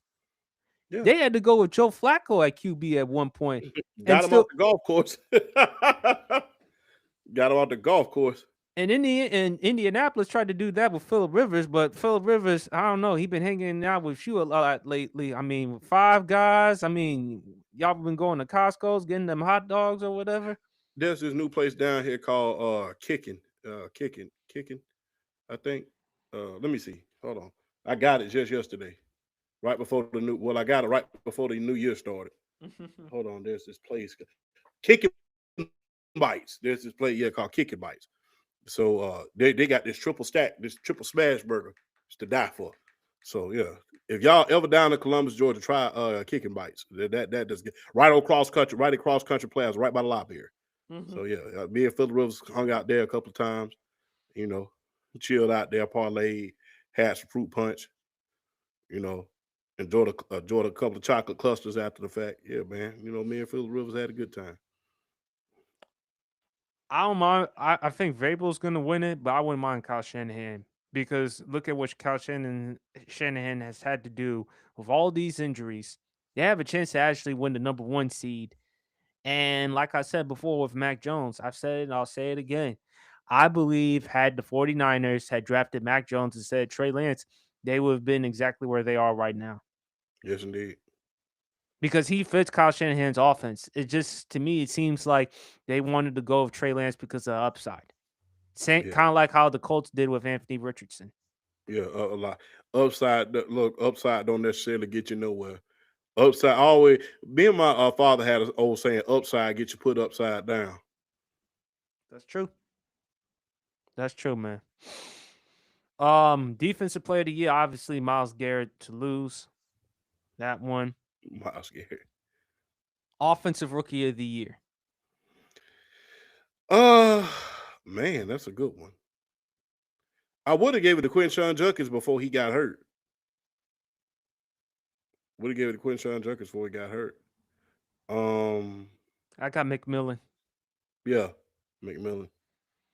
I mean, at one point it was looking like Emeka Ibuka was going to run away with the offensive rookie of the year, but then McMillan lately, and also too, like I said, Bryce Young is not as bad as a quarterback. If you actually give him some talent, some pieces to work with, hey, Yeah. defensive rookie of the year.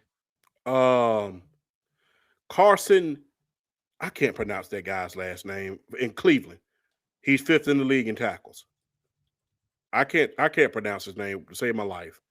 Let me see if I can try to look it up. Swensker. Yeah, Carson Switzker. Oh yeah, I mean tackles. I mean He's fifth in the league right now. yes, yeah, definitely. I mean, he's definitely gonna win defensive rookie of the year. Um, offensive player of the year. Bijan Robinson. Him or Jonathan Taylor. Bijan Robinson. especially if he breaks that record this year. Bijan. Would you mind Puka Nakua? I wouldn't mind Puka Nakua winning it either. But I'm gonna go with Bijan. And look, Because he's Bijan. tied for first in receptions, second in receiving yards, and he's in top 10 in touchdowns. And when you look at Bijan Robinson right now, he has a chance to be only the second running back to go for over 1,500 yards. And let's see, for over 1,500 yards and receive for over 800 yards. And he's 190 yards away from breaking 1,000 yards receiving. I don't think he's going to get that in the Saints game, but it's a possibility. So, Either Jonathan Taylor or Puka Nakua for me. But I wouldn't mind you going with Bijan. But I mean, early on, Chip, it looked like it was Jonathan Taylor's. It looked Number like one. he was going to win the MVP, not just the Offensive Player of the Year. If he would have kept going the place that he was going, but unfortunately they cooled his jets a little bit, he would have won the NFL MVP. Unfortunately, he got his jets cooled. And when you look at the numbers, still number one in carries. He's only second in rushing yards, only behind, of course, your guy, James James Cook. Cook. Leading the NFL in touchdowns. I think he has still a good enough chance, though. Had they won a couple more games and had Jonathan Taylor had signature performances, I think it would have been his to lose. Mm-hmm. And you can't go wrong with Puka Nacua in terms of the numbers he's been putting up, though. What's so funny? They drafted him in the 4th round. Nacua? Yeah, No, 5th round, 5th. Oh yeah, 5th. My bad. 177. Damn. And look, he was. I mean, they found a guy to replace Cooper Cooper Cup. Cup. You look at each year. I mean, 2023 had over nearly 1,500 yards. Could have won Offensive Rookie of the Year had it not been for C.J. Stroud. The following in 2024, he missed 6 games, but 10 yards shy away from 1,000. And this season, he's number one in receptions. He's tied number one for receptions. He's second in receiving yards. He's in the top 10 for touchdowns. He got to make first team All Pro. Yeah. And Puka, please do this for your boy Champ. Stay off them damn streaming services for God's sake. Do you got to do something about that, bro. Stay off them streaming services. You are getting yourself in trouble. Stop. Stop. Stop doing that. You don't have to look, all y'all football players, man. You're not YouTubers. Keep the main thing, man. You are football players. You're gonna have plenty of time to do all that dumb stuff during the off season.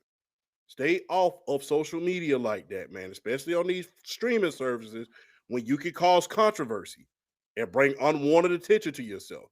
We know what we're talking about. We're not going to say it here, but stop bringing attention to yourself that you're not needed. We need you to be Puka Nacua. We don't need you to be another Antonio Brown.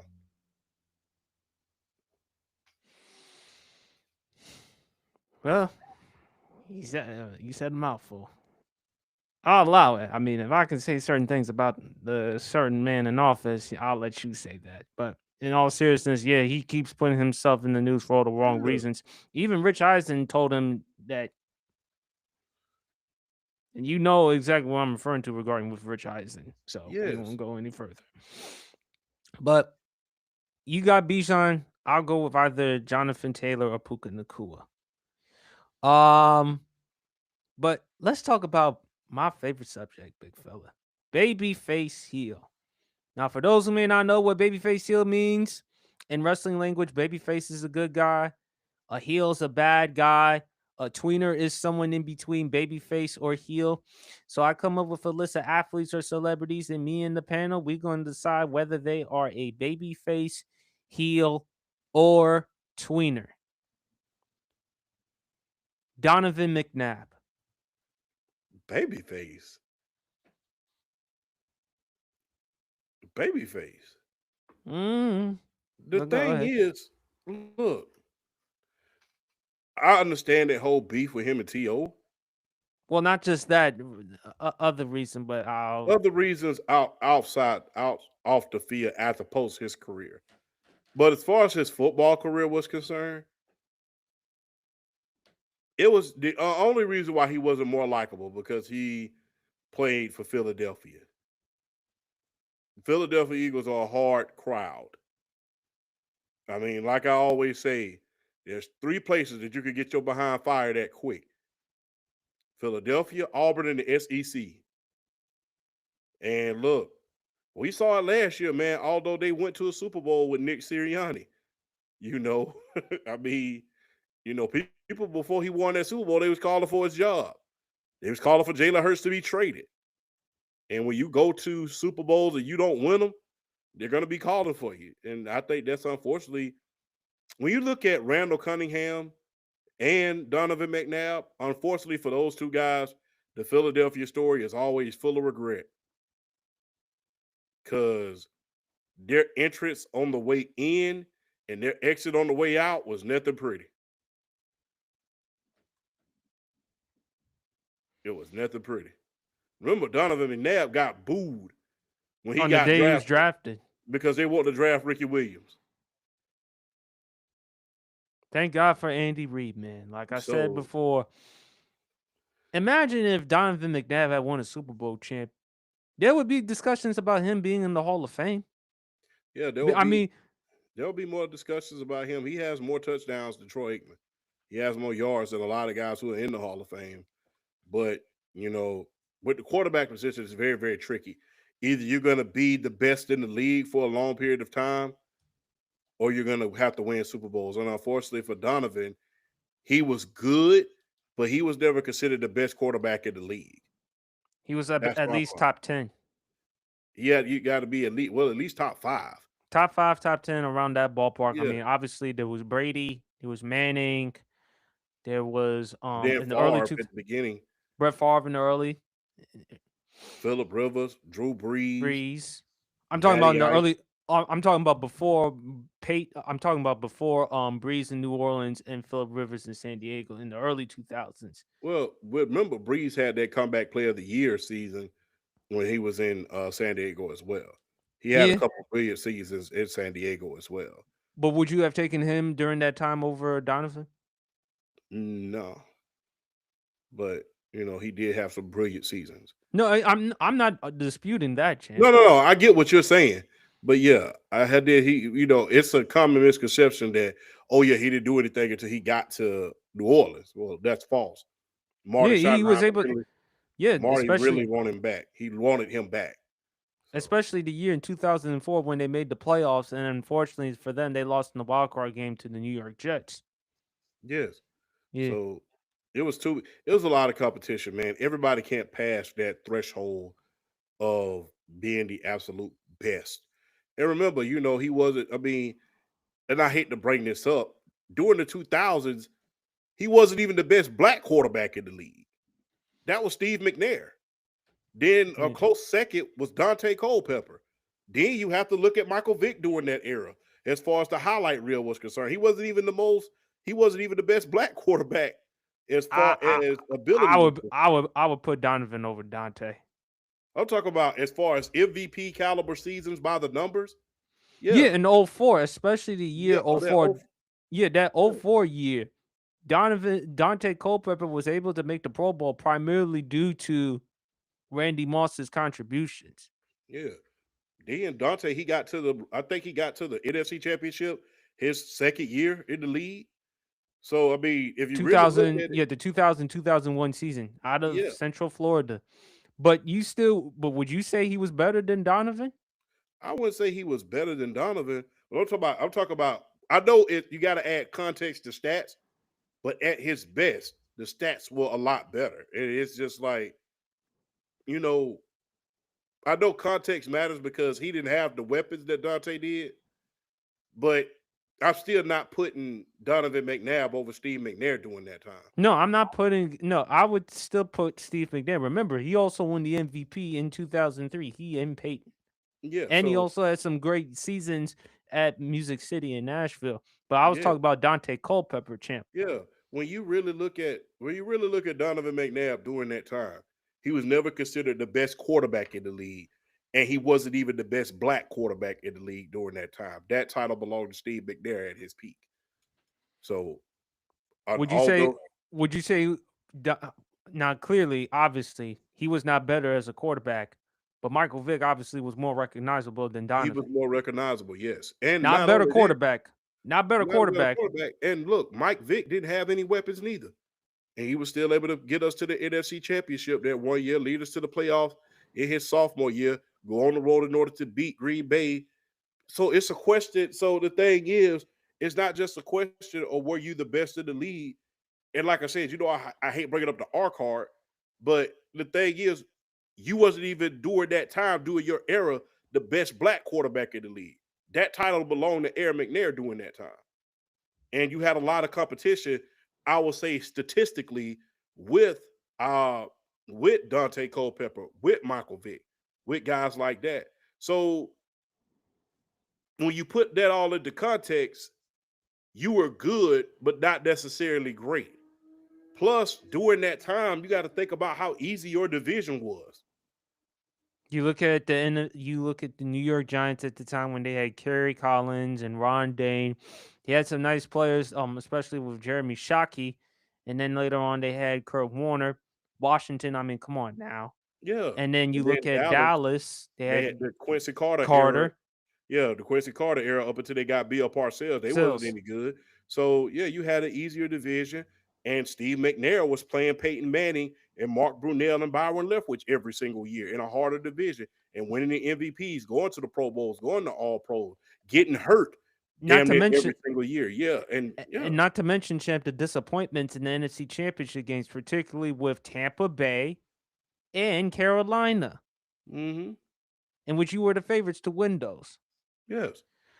Um, Donovan, I say tweener. Look, you stole the nail with To. Look, this is where I will come to Terrell Owens' defense. Mm-hmm. To, I thought he got a raw deal in Philadelphia. Although To did reveal in an interview, I believe it was with Michael Irvin, hey, about Brett Favre being a better quarterback than Donovan.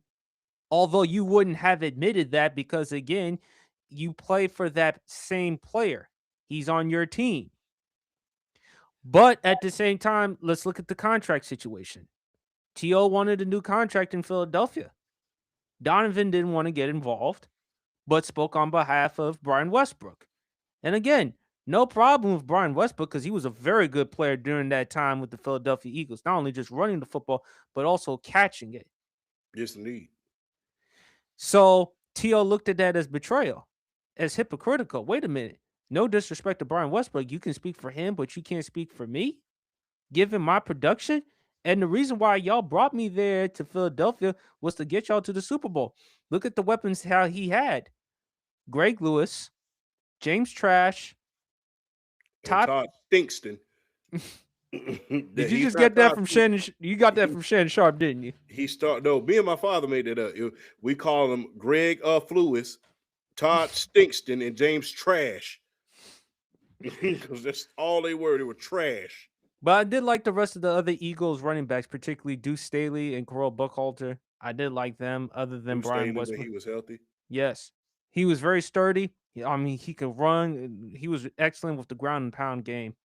Brian Mhm. Westbrook, I love because of how elusive he was and what a threat he was in the receiving game. But a lot of those problems, a lot of those problems with To, Donovan also caused. Remember the Super Bowl in which he threw up. Remember, Donovan the night before was drinking, and he plays the quarterback. You know, I mean, you know how valuable the position it is. No, I mean, in all seriousness, champ. I Oh, mean, it's I the day can't get before over the. the fact that you drinking that night and you the quarterback. Like, what the hell you doing, bro? Like, I can understand that. I can look. I understand some guys at certain positions getting drunk, but if you drinking the night before, that just goes to show you how irresponsible you really, really are, and you're not taking this game seriously. But you thought you were just gonna sober up during the second half? Who you think you is, uh, Bobby Lane? You don't And do that. then, and of course, let's not forget the play. There was a certain play Donovan and To ran during their first time, I believe, in Philadelphia. To ran the route. He was wide open. Donovan didn't get him the football. And when To asked him what happened, Donovan told him, shut the F up, in which a former teammate confirmed it. Yeah. And of course, after his football career, the off the field situations, which led to him being away from TV for a little bit. So, and plus, Donovan also said that To was the reason why they couldn't win a Super Bowl. Was To the reason? Because you went to 3 NFC championship games before To. How come you couldn't? How come you weren't able to win at least one and advance to a Super Bowl? And you went to one after To's departure, Yeah. the one against Arizona. Yeah. So all this narrative about T.O. being a malcontent diva, was T.O. perfect? No. There were some things I felt T.O. could have handled differently. The biggest issue I've had with T.O. was the Playboy interview that he did when he talked about Jeff Garcia. That's my biggest issue I've had Yeah. with T.O. all throughout his career. But, Yeah. huh? Yeah. And look, and I agree with you about the tweener and being a tweener as far as, some of the off the field issues that he had. And But yeah. but I love those Campbell Chunky Noodle Soup commercials. Yeah, him and his mom. Yeah, that was cool. Yeah, that was fun though. And also too, during his time in Syracuse, he used to play some college basketball. Yeah, he was one hell of an athlete. He was a hell of all around athlete. Yes, Um, at 6'2", 240, with a strong arm, and he was mobile though. Now he wasn't Mike Vick though, but still, at his position, he was very mobile. Can yeah. extend the play. Yeah. I mean, he One of was great. He one of was my great. favorite plays from him was that 4th and 26 play against the Packers in the wild card game. Oh, I'm sorry, divisional round game. Yeah, the Freddie Mitchell play. Yes, Yeah, the Freddie Mitchell play. Yeah. Yeah. Like I said, there was a lot of things with Donovan during that time. I mean, like I said, you got to ask yourself, was he even the best? Like I said, I give that nod to McNair because fair enough. McNair didn't, McNair didn't have the big time wide receivers just like, he didn't. It was him and Eddie George in that offense. And it was him, Eddie George, and I used to love this guy because he was a hell of a slot receiver. He reminded me of a bigger version of Brian Finneran. I remember it was him, Drew Bennett, Frank I love it. Wachek, and Yeah, Chester McCarrons, I think. Chester McCarrons. And so he didn't have those top tier wide receivers, just like Donovan did. He still managed to get to a Super Bowl and made Nashville the place to be and won the MVP and was able to be considered the best quarterback in the league along with Peyton Manning. Donovan never did that. And like I stated, the reason why he's not in the Hall of Fame is because during that time, you're not only was you not the best quarterback in the league or was not considered the best, you wasn't even the best black quarterback in the league. So that's two strikes against you at this point. Like I stated, you wasn't putting up, you wasn't out here winning games like Steve McNair, going to Super Bowls and stuff like that. You wasn't winning MVPs, and you wasn't winning. And the thing is with Dante Culpepper, although Donovan was better, I'll give him that nod. You wasn't lighting up the scoreboard like Dante Culpepper was. Remember, they didn't have Dante high-powered Culpepper, offenses during that time in yeah, Philadelphia until T.O. in '04. yeah, he was lighting up the scoreboard. Remember Dante Culpepper, he led the league in touchdowns. I think it's in 2000, and then he led the league in yards in 2004. Let me check that So up. Just to, you wasn't even lighting up the scoreboard like that. You wasn't the highlight reel. So yeah, I mean, you wasn't. That's how come he's not in the Hall of Fame. in 2000, he led the NFL in touchdowns with 33 touchdowns to only 16 interceptions. In '04, he had a career high in passing yards with 4,717, 39 touchdowns to only 11 interceptions. Yeah. That was So Culpepper at his best. yeah. So yeah, and he also went to I think it was two AFC championships. He went NFC to championship, Dante Kobe. he went to the NFC Championship game in 2000 with Minnesota. That's when they lost to the New York Giants. And then '03, '04, no, I don't think he ever went to a conference championship Okay, game. my bad. Yeah, He yeah. only Oh went to yeah, one. I remember the 2000 Super Bowl, 2000 NFC championship. They call it the Giant spanking. Yep. So yeah, And then the Giants received that spanking in that Super Bowl against the yeah. Ravens. Baltimore Ravens came out there and beat them, but yeah. And I hate to keep regurgitating the same information over and over again, but yeah, that's why he's not in the Hall of Fame. If you're gonna give anybody a Hall of Fame nod, you got to give it to McNair during that time, as far as being a black quarterback in the league, because you can't. I mean, he was able to come in and win an MVP along with one of the greatest regular season quarterbacks of all time. Okay, but and let me ask you. did it with a lot less talent. Okay, let me ask you this question, champ, because you don't believe he is a Hall of Famer. Do you think Cam has more of a case than Donovan? Mm, I would say yeah, so, yes. Even yeah, though he had, Donovan has longevity, you're talking about dynamic. yeah, Cam, his first rookie, he became the first rookie to throw for over 4,000, yeah, had 21 passing touchdowns, also had 14 rushing touchdowns. Now you look at what Josh Allen and other quarterbacks like him, Jalen Hurts have been doing. Cam has won a league MVP.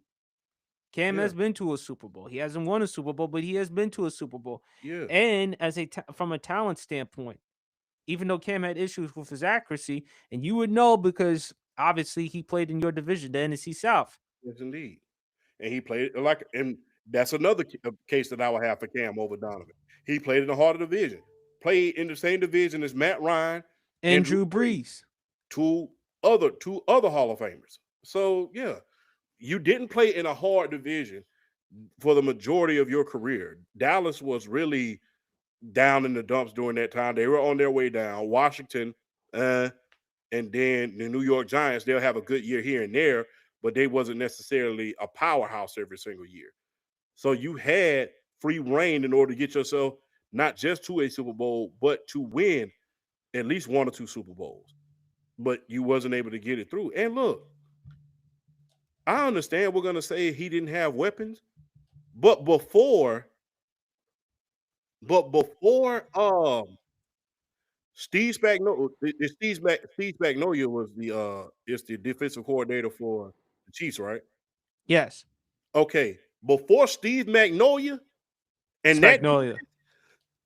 let's not forget Jimmy Johnston defense up there in Philadelphia with Not Brian just that. Dawkins, Not just Brian Dawkins, champ. They also had Hugh Douglas, Jermaine Jeremiah Trotter. Trotter. So Andy Reid during his time in Philadelphia, even though they didn't have high-powered offenses, they had elite defenses, and they could make up with the running game. Yeah, you But had a just leader. like with, but Yeah, just like with Donovan, same thing with Andy. The knock on them was could they win the big one? yeah, Well, we've seen Andy go somewhere else and able to win, but with Donovan, he had chances. yeah. And you had a high powered defense. And the thing is, that secondary was second to none. You had Brian Dawkins, you had Michael Lewis, you had Troy Vincent, you had those guys. You had a no fly zone type of secondary. You had help up front. So even if the offense wasn't on 10 at a certain point, then you could at least, maneuver some things. And then towards the end of your career, when you was in Philadelphia, you did get Deshaun Jackson, which you badmouthed him, during the Pro Bowl. Because you remember Deshaun Jackson, who is the coach of Delaware State, by the way, coach of the year, Delaware State, just signed a new 2-year extension with Delaware State, DHBCUs, by the way. You badmouthed him to Michael Vick, saying that he didn't deserve to make the Pro Bowl. So, yeah. But also, in fairness to Donovan too, Deshaun Jackson did have some immaturity issues. Although I wish he didn't have to badmouth Deshaun Jackson like that. But also, Donovan did play a role for Michael Vick being in Philadelphia as well. Yes, he did. Even though we look at Tony Dungy primarily because of him spending time in prison while Mike Vick was incarcerated, Leavenworth. Yeah. But Donovan was like a big brother to him. So I say tweener. All right. This one is easily a babyface. Andrew Luck. Babyface. Next. He didn't I even mean, I don't smart. even think he didn't even make a sound in the NFL for us to even consider him anything else. Matter of fact, I feel sorry Anytime, for him. every time, whenever someone hit him, he would always compliment the defensive player. Hey, nice hit, man. Yeah, he super nice guy. But I Super look nice guy. I just hate that they smart, couldn't protect him. brilliant. They I couldn't mean, protect him. I mean, he had a thing for architecture. Yeah, But it's just another example, and hopefully, I hope that's not the case with Joe Burrow. What should have been, yeah, because again, and again, They should have put more offensive linemen at first with Andrew Luck's career to protect him. As you always say, a quarterback cannot throw on his back. Ryan Grigson, the GM. Remember, champ, they traded a first round pick for Trent Richardson. You know that, right? Yeah, I remember that. After that 900, after that good year that he had his rookie year, and they thought that Andrew Luck and him was going to be like um, you know, like Edrin James But and they wasted, Peyton, yeah, but they and wasted his moral. They wasted him, champ. yeah, I mean, and of course, the second year, that playoff game against the Kansas City Chiefs, in which he was awful the first 3 quarters, but then that comeback, that 38-10 comeback. yeah, picked up the ball and ran into the end zone. Yes. I uh, mean, his last name is Luck. So, I mean, yeah, ain't nothing wrong with being lucky. But look, Andrew Luck, and then, of course, who can ignore comeback player of the year in 2018? yes, indeed, And then, unfortunately, he retired. And this was during a preseason game against the Chicago Bears. Adam Schefter reported it. And then seeing the press conference, it's a shame though that he walked away from football at the age of 29, Cheb. It just tells you just how sad it is for Indianapolis. And can you imagine if the Colts were 8-2 with Andrew Luck at QB? Andrew Luck at his prime with a Jonathan Taylor, with some pieces. Because they got some nice pieces with Michael Pittman and Tyler Warren, the tight end out of Penn State. And with Shane Steichen, an offensive mind, with Andrew Luck, and with the trades that they made for Sauce Gardner, and with the defense, can you? We should be having conversations about Indianapolis coming out of the AFC with yes. Andrew Luck at his prime. And the thing is, this is the first time that they wasn't able to protect their greatest asset. I'll never forget the guy who came after Johnny Unitas, Burt Jones, MVP in the 70s. They call it one of the greatest Indianapolis seasons after Johnny Unitas ended up leaving and retiring. I think it was called the Miracle on 34th Street that season. They started the season, I think, 0-3, end up coming back and making the playoff. Burt Jones ended up winning the MVP that year. He was John Elway, literally before John Elway. Or in the case of Andrew Luck, he was Andrew Luck before Andrew Luck, and they let him get away. When you really think about the history of the Indianapolis Colts and quarterbacks, they only missed one time. They only missed one time. Johnny Unitas, Burt Jones, Peyton Manning, Andrew Luck. And then in between that, they had Harbaugh for a few years. So they rarely missed. They only missed that one time, and that was on Jeff George. And to a lesser extent, Carson Wentz. Yeah. I'm talking about drafting. Drafting. Well, I'm okay. I thought you were just talking about just acquiring quarterbacks Yeah, with the draft free. drafting. Yeah. But again, you never were a big fan of Jeff George in the first place at all. No. He could throw he was a hit. He was Jay Cutler before Jay Cutler, just a little crybaby. And it was just the thing was Jeff George had the strongest arm in the world. He could throw a ball through a car wash and not get it wet. That's how strong his arm was. But it's just like go back and look at that incident when he was playing for my Atlanta Falcons with him and June Jones on I just TNT. It was crazy. I just think with Andrew Luck, it was just a shame because again they moved on from Peyton Manning. They handed the keys to Andrew Luck, 3 consecutive 11-5 seasons, and was able to do everything he could for the Colts. But unfortunately, shame that his career ended at the age of 29. I mean, coming out of college, he was the truth. The best pro draft prospect at the quarterback position since Elway. Yeah. I I mean, mean, can run a pro style offense. 6'4", 240, run a 4.5, 4.6 40. Strong enough arm, can make any type of throw imaginable. And great guy on and off the football field. And also comes from money. Obviously, his father. Oliver You know, Luck. yeah, I think from the XFL, Yeah, he was the president of the the XFL when it XFL. was supposed to come back when Vince McMahon was trying to bring the XFL back. Unfortunately, COVID came out and then it killed it. Yep. And but again, man, it's sad because Andrew Luck had a lot to look forward to in his career, and just imagine what Andrew Luck would have been had he remained with the Colts and had he not retired. Andrew Luck, we would be having discussions about him the same way we have discussions about Mahomes, Allen, Lamar, Burrow. He would definitely be up there. Mm-hmm. So unfortunate, one of the biggest what if stories in the NFL history. Him and Burt Jones. I encourage you to go look up Burt Jones. Like I said, Burt Jones. Like I said, his play style was very, very similar to Andrew Luck and John Elway. If you put up film with John Elway, Burt Jones, and Andrew Luck, they look the same.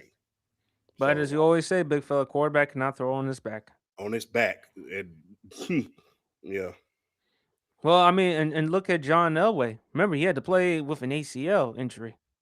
yeah, And that's why I hate some. And look, I love a lot of the young dudes though, but I really think they give Elway a bad rep because they feel like because they feel like with Elway. I mean, can you imagine Elway who had a strong arm and mobility as well? You mean to tell me he wouldn't be that impactful in today's game? the only thing that hindered John Elway was Dan Reeves. It was kind of like the same. Look, I'm gonna just be real. The same way that, and I love Dan Reeves. Obviously, he led my Atlanta Falcons to a Super Bowl, and he's from America's Georgia. He's a Georgia boy to the core. Let's just be real. God rest his soul. But Dan Reeves was very, very. He came from Tom Landry. Very, very conservative at times. Very, very team oriented. Wasn't really wanting to take the reins off of John Elway to a certain extent, wanting to keep the reins on him a little bit. And it caused problem between him and Mike Shanahan, which caused Mike Shanahan to go to the Raiders for a little bit. So I mean, the same way that we view Dan Reeves, the same way that we do view Sean McDermott and Josh Allen, it's the same way my generation used to view Dan Reeves and John Elway. We criticized the hell out of Sean McDermott for not properly utilizing Josh Allen. That's the same way people used to criticize Dan Reeves for not utilizing the hell out of John Elway. Same way.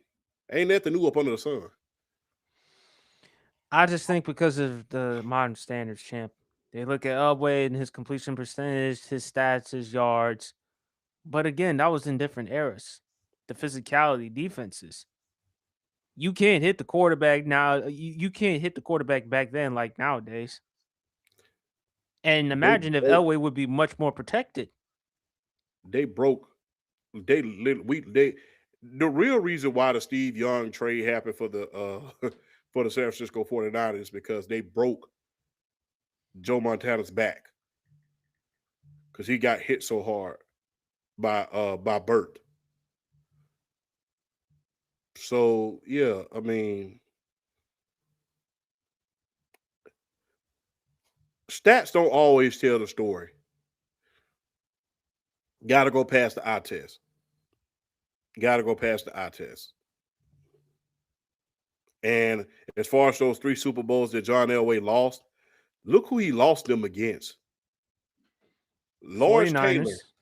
Yeah, the greatest team, arguably, of all time, the 89 49ers. I let that rest.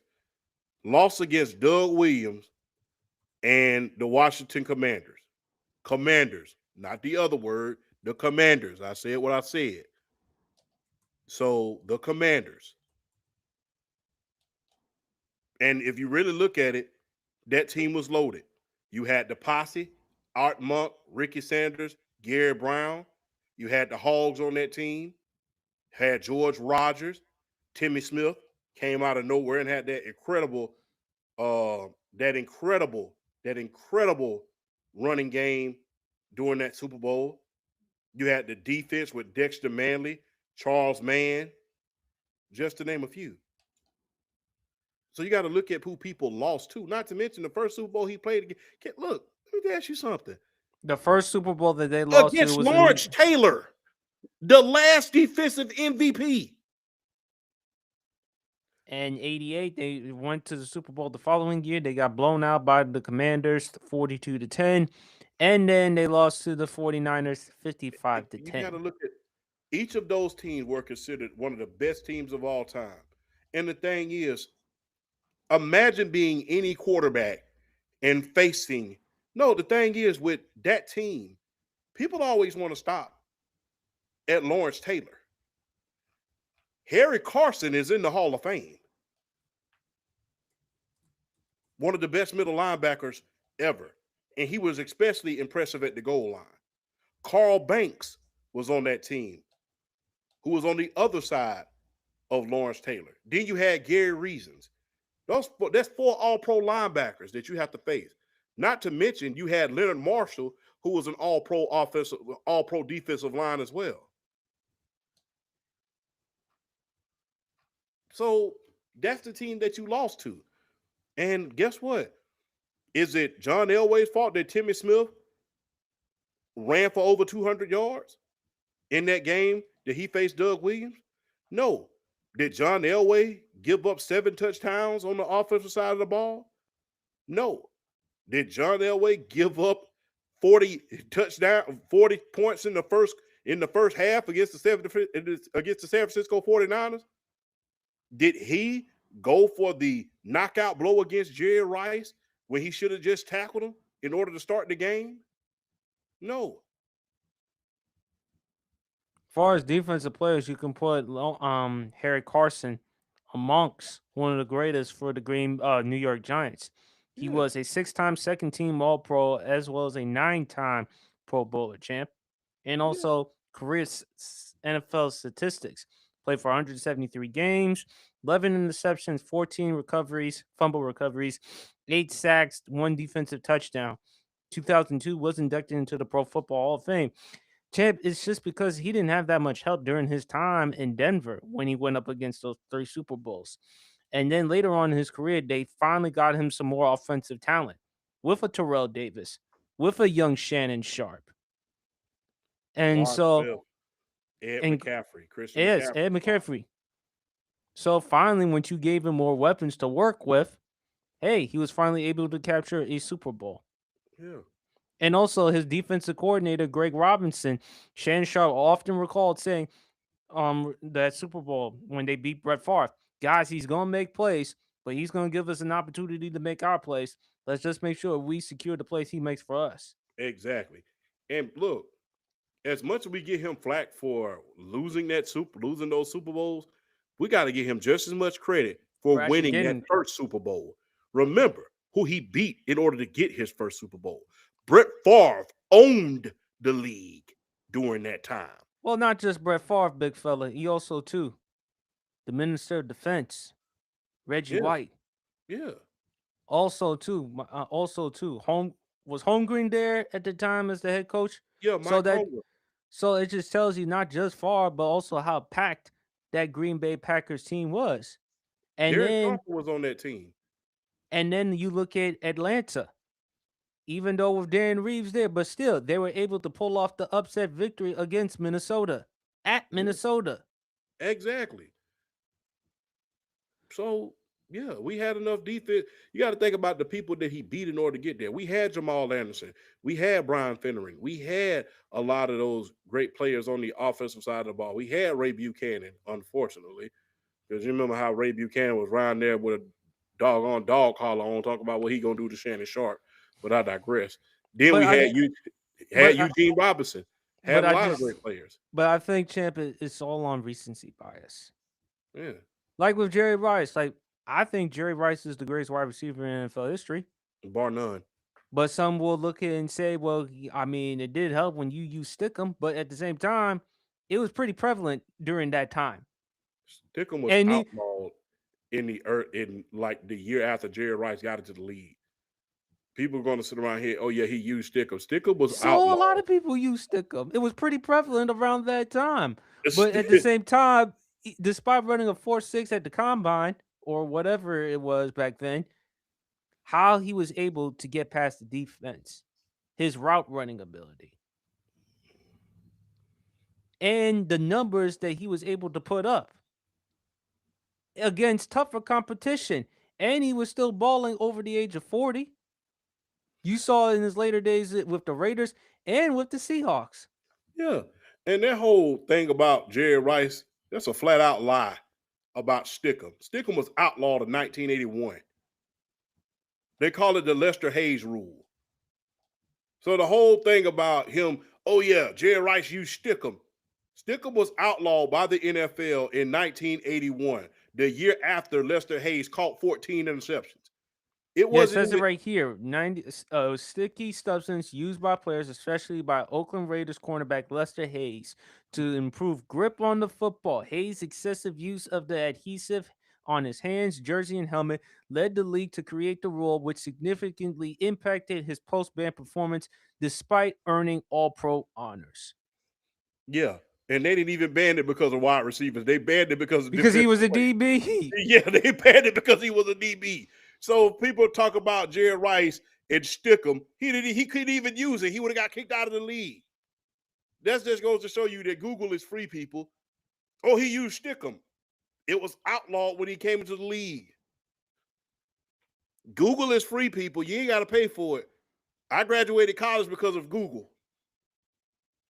Well, you graduated college for other reasons too. I So mean, you can't be a five-time genius if you five-time college degree champion if you didn't put it into work. I mean, Google ain't always going to be there forever, but still, in all, I just think it's just younger generation not looking. I mean, remember, we're so done with the '80s, the '90s, or whatever.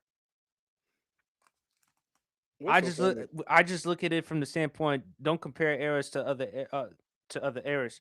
Judge the players based on the eras that they played. Yeah. That's what I think. Next one, Draymond. Tweener. I'll say tweener. I can't really. A lot of times, look, I'll say this. Draymond is a victim of being behind in the wrong era in basketball.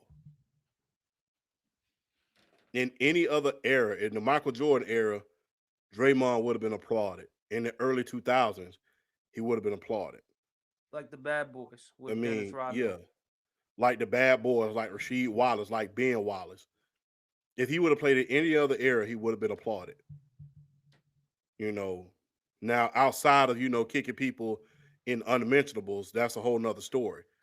But if he would have played in any other era outside of the 3-point era, what I like to call it, he would have been applauded. He was great defensively. He wasn't going to let anything happen to his teammates. He was very, very close to his teammates, and he was all for his team. And plus, if he had to be an offensive force, he could do more than just play defense. If he had to be an offensive force, he could. He could shoot the outside jump shot. He could play it in the post. He could play out. He could play on the wings. So he was an all around great defensive player. I just think he was a victim of being behind the times. There's people who were ahead of their time, but he was behind the times.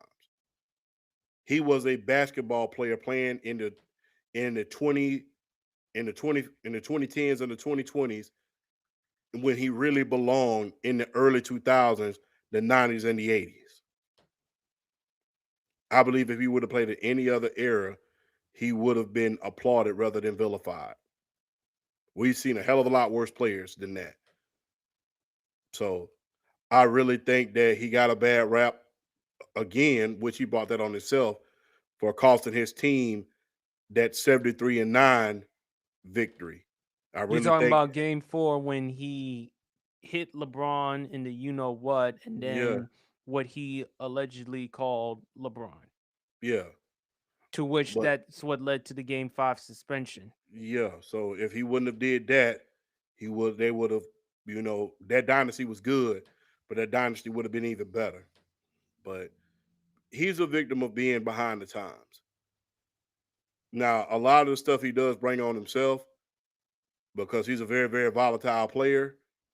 But like I stated, if Draymond would have played back in the 90s, the early 2000s, or even the 80s, he would have been revered. Much like Dennis Rodman, much like Rasheed Wallace, much like a lot of other, much like Ben Wallace, a lot of other great defensive guys. unfortunately for him, he played in the 2000s where it was the offensive era. Defense didn't really matter, and the bigs wasn't necessarily as popular as they once were. So Draymond, I put him as a tweener. He had some erotic behaviors at times. I don't blame him for what he said about Kenyon Martin and guys like that. Ease up off me, win championships, and then we can talk. So you had a chance to beat Shaq. You had a chance to beat Tim Duncan. You didn't beat either one of them. I beat the best players of all time in order to win championships, and I won 4 of them. During your era, you won none. So, hey, I don't have a problem with Draymond. I mean, if you look at Draymond, he is our Rodman in today's game, or Rasheed Wallace, Ron or Artest, Meta World Peace. yeah, He would have definitely fit the bad boys, not just with Rodman, with Rick Mahorn and Bill Laimbeer. I yeah. mean, the antics. Although it's interesting to see how David Stern would have disciplined or punished. I'm sorry, but No, imagine. no, you have a point. It'd have been interesting to see how David Stern would have addressed Draymond Green. So, yeah, that would have been an interesting proposition to see. Because Considering David all the type Stern, of shit he had to deal with the malice at the palace and other things, and it's interesting to see how David Stern would discipline Draymond. yeah, I tweener, he's close to a heel though, because to your point, in today's generation, I just don't think people because they look at role models. They look at guys, they look at people that kids could look at as role models. But Draymond, he's the type of player in the locker room you would want. He's had yeah, some other incidents. Remember the Jordan Poole one? yeah. Remember the video in which he punched Jordan Poole? Yeah, he cold cocked him. Don't let nobody get up in your airspace, people. Let's not forget when he stomped Rudy Gobert. Yeah, yeah, No, that was Demontis Sabonis. I apologize. Demontis Sabonis in the chest. yeah, Remember how he chokehold Rudy Gobert? yeah. Put him in the $1 million dream. But if you looked at it back then in the 70s, 80s, 90s, that would have been more acceptable. Yeah, yeah. But Even in the early 2000s, can you imagine him and Shaq going at it? Down low. Yeah, that would who have would been. win that match? Yeah, I Do you mean, remember the video of Charles Barkley throwing the basketball at Shaq and Shaq tried to punch him? yeah. If he would have called him, that would have been over with, lights out. So, Yeah. but yeah, I mean, it would have been interesting to see that in the early 2000s, him and Kenyon Martin going at it and stuff like that. Those were tough guys back then. He was just a victim of being behind the times, much like Dominican Sue. He was a victim of being behind the times. A lot of his antics were considered dirty, but you know, with the Or exception of Vontaze Perfect. those were guys. James Harrison. James Harrison. Those are guys that are just behind the times. We view it as dirty nowadays. I remember you had a conversation with me about, I remember one guy hit the quarterback flush. It was a sack.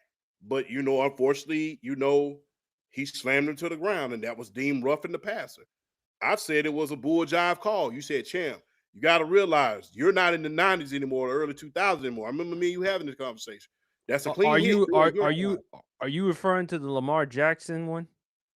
Yeah, when he hit him clean, yeah. Back then, that would have been a legal hit.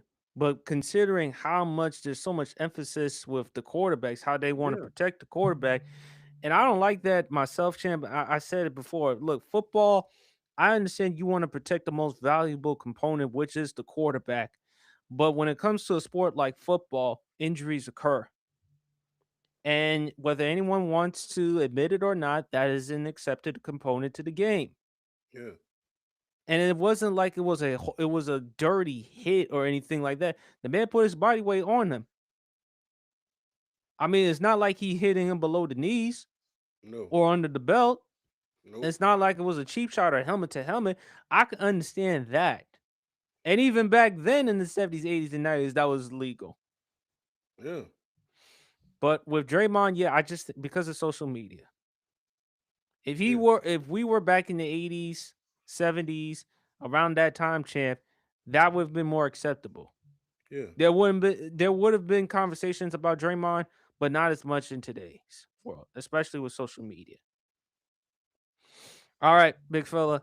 Favorite Kevin Nash moment. Him playing Shredder in Teenage Mutant Ninja Turtles, Secret of the Ooze. No, I'm serious, man. Kevin Nash played Shredder, Super Shredder, at the end of Teenage Mutant Ninja Turtles. Why do you think I call you the elderly statesman? Because there are a lot of times you repeat stuff in the 70s and 60s. You know, most of the younger people don't even remember that. Hey, man, look, Secret of the Ooze, number Teenage Mutant Ninja Turtles 2, Secret of the Ooze is a classic movie. It is timeless. You know, how could you not love that? The Teenage Mutant Ninja Turtles are timeless. And Super Shredder was the greatest villain at the end of the movie you're ever going to see. So the fact that Kevin Nash played and it fit because he had the size for it, he had the build for it, and everything. So when he played Super Shredder in Secret of the Ooze, I think that was good. When he power bombed the Big Show, when he power bombed the Big Show in WCW, that was amazing. When he picked up the Big Show in a clean power bomb and power bombed him clean, I mean, that's something that people never thought about doing. You know, a body slam, that's one thing, but a power bomb, that's quite another. Uh, Him forming the Wolfpack, the NWO Wolfpack, that was good. You know, when he spent off and left Hulk Hogan and formed the NWO Wolfpack. I would have to say his promo the first time he arrived at WCW, him and Scott Hall, and how he was behind Eric Bischoff. Yeah, And of course, even though it was past his prime, but I love the 2002 with him and Triple H, particularly Bad Blood, yeah, the Hell in a Cell match with him and with Mick Foley as the special guest referee. yeah. I But love that too. but for a big man, he can move, Yeah. Yeah. and wasn't That match known with for him and King Mabel. yeah, wasn't known for like the most promo skills, but he had a presence. There was something about him in terms of his physique that you were like awe or in wow of. Yeah. Another big Kevin Nash moment is WrestleMania 11.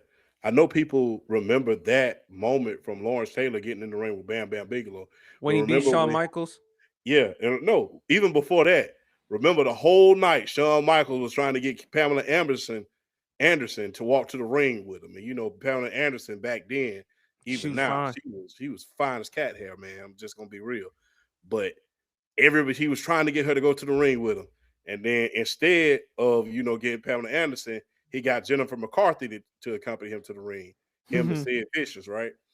And lo and behold, Big Daddy Cool comes out and he comes to a stop and he waves her on out. And then Pamela Anderson comes out, man. That was another big moment. Him and Pamela Anderson in the ring. Because that was a big crossover, man. And you can say all you want to about a lot of other cats saying different things. You know what I'm talking about, PSP, because we joke about it. But that was cool in order to see Pamela Anderson. I was a big Baywatch fan. I even had her T-shirt, when I went to Six Flags one year. So yeah, yeah, I had Pamela Anderson's T-shirt on when I went to Six Flags one year. Her and I wouldn't be surprised. You probably had and posters of Carmen Pam Carmen Electra. and Carmen Electra. I had her T-shirts too. So yeah, I mean him Nah, walking out with Pamela Anderson doing her peak, on Baywatch. When she was at the peak of her career on WrestleMania, the biggest stage in wrestling during that time, during a new generation that a lot of people had turned away from wrestling for a little bit. That was amazing, man. And look, let's not forget when he had that fake broken leg. he had that little he had that little spread or whatever that damn little that Clint Eastwood sheet covered up his leg and then he put it off and walked in the ring. That was cool. The formation of the NWO without Kevin Nash, the formation of the NWO does not have the same impact. He was the enforcer of that group. Every group has the main guy, you have the undercard guy, and you have that big ass enforcer that you have to that is a force to be reckoned with. When he comes to the ring, He evens up the playing field in a hurry. And he was the enforcer for the original NWO, man. He was the enforcer for the original NWO. And man, look, Big Sexy has some. He has some soul about him too, man. You know, he copied a lot of stuff and implemented it into the Wolfpack from the West Side Connection. He looped hip hop with wrestling. I always say this, and I say this to this day. The only difference between WCW and the WWE is this: WWE during that time, during the Attitude Era, implemented rock and roll. They were rock and roll. WCW was hip hop.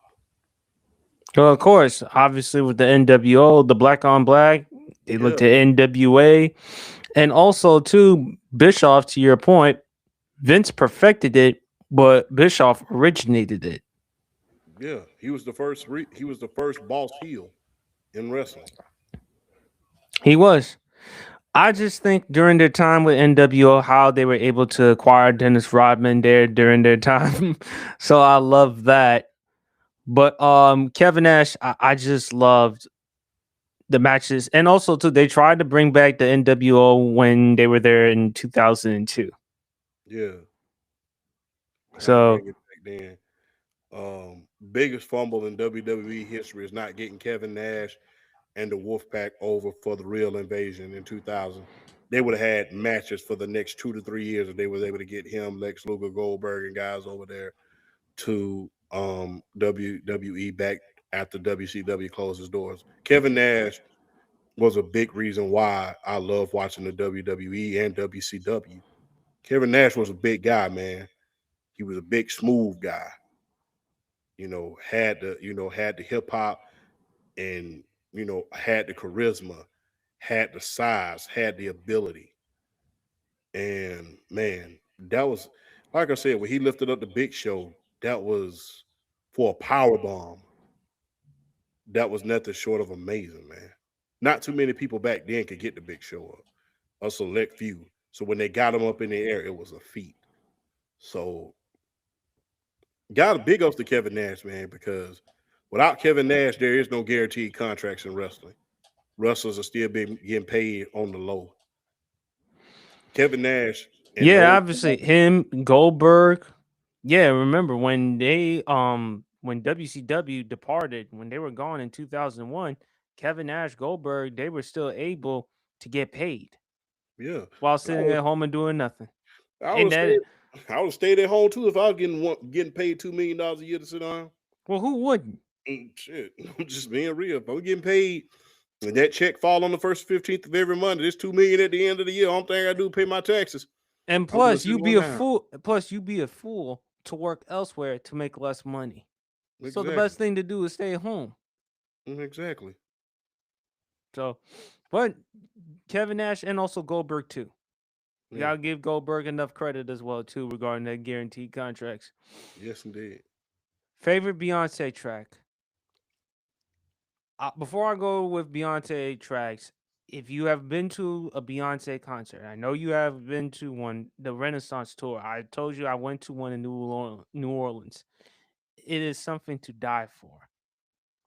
Women dancing like crazy, shaking their ass, and just to see Beyonce out there. I know I was there in New Orleans with all them wags, and I got to be honest, man, she puts on a hell of a show. The singing, the dancing, um, Drunken Love, but my favorite is Me, Myself, and I. Just the beat. Her younger days with Destiny Child. People forgot. People have forgotten she wrote the song "Bootylicious," Yeah. but just her vocals, her dancing.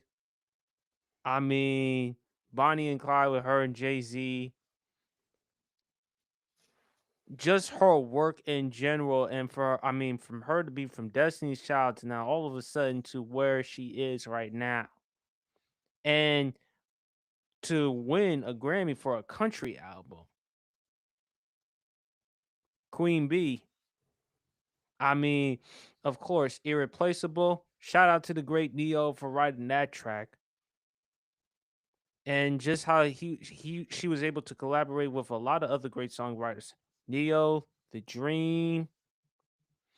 So I mean, her singing, her dancing. I'll say me, myself, and I. I mean, of course, there's single ladies, but me, myself, and I. That one, and her and Justin Timberlake, Until the End of Time. I know it wasn't really her song, but Until the End of Time with the vocals and the chorus. What are your thoughts, big fella? Oh man, I was just listening to Beyonce's song. What Shout up, out to Dev Dev? Sports. What's What going up, man? on, man? Long time, bro. Yeah, you've been busy, Uh man. I never forget I was listening to a song during New Year's called EXO by Beyonce. That's a classic. That's a classic, man. 7-Eleven. I love I love Lemonade. Lemonade was real good, man. We Lemonade like was to party. we like the party with her and J. Cole. Yeah. Uh, you know, partition. Partition, yeah, that'll make you think twice about some shit. I'm just gonna be real. That'll make you think twice. But I'm just being real, bro. But on the run, yeah, I had the privilege. I didn't go to her individual tour, but I went to the on the run tour with her and Jay Z as we broadcast not too long ago, just last year. Man, that was a concert for the ages with her and Jay.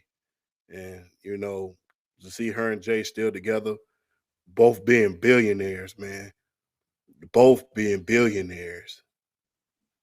Like I said, one billionaire is rare. Two, in the great words of her husband Jay, who's one of my favorite rappers about it, what's better than one billionaire too? So, man, Beyonce was a big part of my childhood, big part of my adulthood. Drunk in Love was great. Um, man, it's so many, man. Crazy in Love. Um, Never forget the duet she did with Luther Vandross. mm, That one was real, real good. Ring Your Alarm. Ring Your Alarm. Upgrade. upgrade you. Yeah. Upgrade. And like I said, man, when you go outside, look, people can say all I'm gonna take the glasses off when I say this, man. Turn the hat up front real quick and put it just like Jay right here, and then put the glasses back on. Whenever you go outside of your genre and you're still able to sell out arenas, that's saying something. Country is not her genre. It's No, it's not. not. So when you step into a genre that is not yours and you outsell everybody, that's saying something. That's equivalent to George Strait making a hip hop album. You know her solo records? Over 120 million that she has sold over her solo records.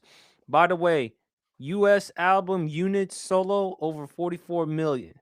Her best selling solo album, I Am Sasha Fierce, over 9.68 million copies.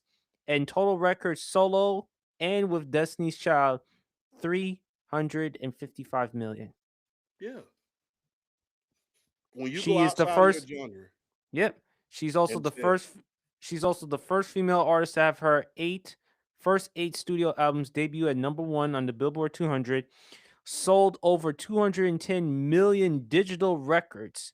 yes, Lemonade sold millions of album equivalent units with a strong first week performance, and Renaissance debuted with over 330 units in its first week. yeah, just being real. When you go outside your genre and you still are able to do some things and you're able to influence other people to go outside their genre and you bring attention to other people within the genre who not have gotten that attention had you not came out. That's the thing. When you go outside your genre, you do more than just for yourself. You bring attention to other artists who wasn't necessarily getting a lot of attention before you got in there. So yeah, People could talk about this and that, the third. Well, she's not country. There's a lot. Look, let me just be real. Let's just keep it all the way a buck. And this is ain't. I'm not trying to play no cards here, but let's just be real. There's a lot of guys and gals who went to the hip hop community and then fully embed themselves in hip hop, and they built their career off of hip hop, and they moved back on to other music. Look at Kid Rock. Look at Hannah Montana. Hell, Kid Rock ain't even from down south, and he carrying a rebel flag. He from Detroit. That's up north. What business do you have carrying a rebel flag and you from up north? I don't. Exactly. What do you expect me to say? You know what I mean? That's what I'm saying. I mean, what business do you have as a northerner carrying a rebel flag? You But have no business carrying it. but at the end of the day, with Beyonce, even if she did a country album, still was able to succeed, and even more than that. Yeah. So And it just tells you that Beyonce can transcend. yeah. And like I said, it's kind of like George Strait making, and I know it's a bad analogy, it's kind of like George Strait doing a duet in a hip hop album with somebody and him crossing over. Hell, a lot of guys, people always talk about, well, there's contemporary. Now they came out with this bull jive. Well, you have country and not contemporary country. Oh, now we want to switch up the genres all of a sudden. Right. So, you And for know, and for so Cowboy Carter, for those who may not know regarding Cowboy Carter, it had a massive debut back in April 2024, earning 407,000 album equivalent units in its first week, the biggest of 2024, and became her first to top the Billboard Top Country Albums chart, making her the first black woman to do so. The album moved 168,000 physical and digital copies, with 62,000 being vinyl, and garnered over 300 million streams, breaking records from vinyl sales and country streams. and Beyonce, before we end this segment, Oh God! Mrs. I'm not. I would like to personally You thank better hope. You better hope Jay Z not watching this. you know, I like Jay Z, but this is look, Mrs. Carter. I would like to personally thank you for influencing all of the young ladies out there to put their cowboy boots on. I would like to personally thank you for that. That's all I will say.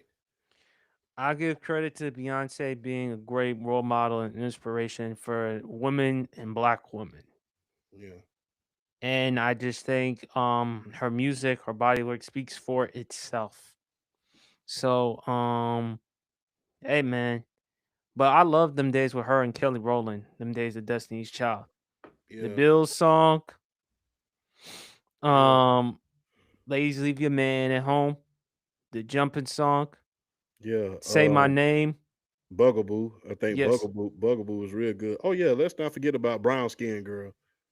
Don't forget You know, Soldier with yeah, T.I. and Lil Wayne. yeah. But Brown Skin Girl, I like that one too, man. I love the Chocolate Factory, so I gotta bring that up. Why couldn't you just mention her performance at the BET Awards in '05 when she was lap dancing for Terrence Howard? But what's so funny about that is I'm gonna just be real. I didn't even see that. I had to come back home. I had to come back home during the fall and watch that on YouTube because I wasn't there when she did it. I was in military training during that time, during that summer when the BET Awards came. Ace, my sister, actually wrote me about that. She wrote me about. I remember forget during that time the NBA Finals had came on. Mike Tyson fought his last fight, and she told me about how Destiny Child gave the little lap dances on the BET Awards. So yeah, I remember that vaguely because I wasn't there in order to see it. But yeah, I remember what you were saying. But yeah, man, Brown Skin Girl, I'm glad that she brought that song out. That was something that I think needs to be said. So Absolutely. Well, fellas, that concludes the rest of the Sports PSP podcast. Please check us out every Friday nights. I don't know if we're going to do it 9 p.m., but we will always do a show Friday nights. After all, we are called the highlight of Friday nights. Probably going to do it somewhere around 7:30 or 8. hey, I'm sorry, Sports PSP is still providing y'all content, still doing his podcasting. Nevertheless, he still wants to have time for himself. He needs to make sure that his mental, physical, everything else is in check, as well as the rest of y'all. So, undisputed world champ, the floor is yours. Any final words? Uh, number one, man, it feels good to be back at work. So it feels good to be back at work, bro. So I'm just gonna be real, man. Look, hey, man, I'm just gonna be real, man. If you ain't working, you're dying. Just being real. I know that's a bad philosophy to have, but if you ever notice, man, when people start retiring, you know, the next thing that happens slowly afterwards. So just man, it feels good to be back at work, to be back on the mic, man. Feel good to be entertaining the fans. Be back here with my brother PSP, man. Um, Glad the holidays are over. I could finally go out and not have to fight traffic every single day. That's a good thing. And um, just because the holidays are over doesn't mean family time is. True. And that Hold your also means family you close. can't take time for yourself as well. Yeah, take time for yourself. And look, if you needed any other reason to lock in, if you need any reason to lock in, look no further than the mirror. I'll say that again. If you need any reason in order to lock in, to accomplish your goals, to do some things in order to change your life, if you're looking for that one piece of motivation, look no further than the mirror. That's all I would say, man. Glad to be back, man. We are back, man. We on. Absolutely. We're going to continue to keep on with the Sports PSP podcast. Please make sure that you also like and subscribe to the Undisputed Go podcast with Man BRF and, of course, Flash. Also, go check out the Sports for You podcast right now with Jay Watson, with Mark and Nick DeFries. Also, please go check out Brandon from the Blocks podcast. Also, make sure you check out Kenny with his music podcast. Yes. Also, check out the Humble Rose podcast, a lot of other great podcasts, man. We're just gonna continue to do whatever we can. Um, Happy New Year's. 1 month to February, which is Black History Month. So hey, take time for yourself. Also take time for your family as well. Also, happy Haitian Independence Day. Shout outs on that. And we will wrap up the show. People, it's the new year. Start the new year right. Whether gym, whether writing, whether job, whatever the case may be, find something that you want to do and just take it seriously and just work hard on it. Find a way to make money, find a way to help out family, find a way to also help out yourself. Love y'all. Enjoy the rest of y'all weekend. And we is out. Peace.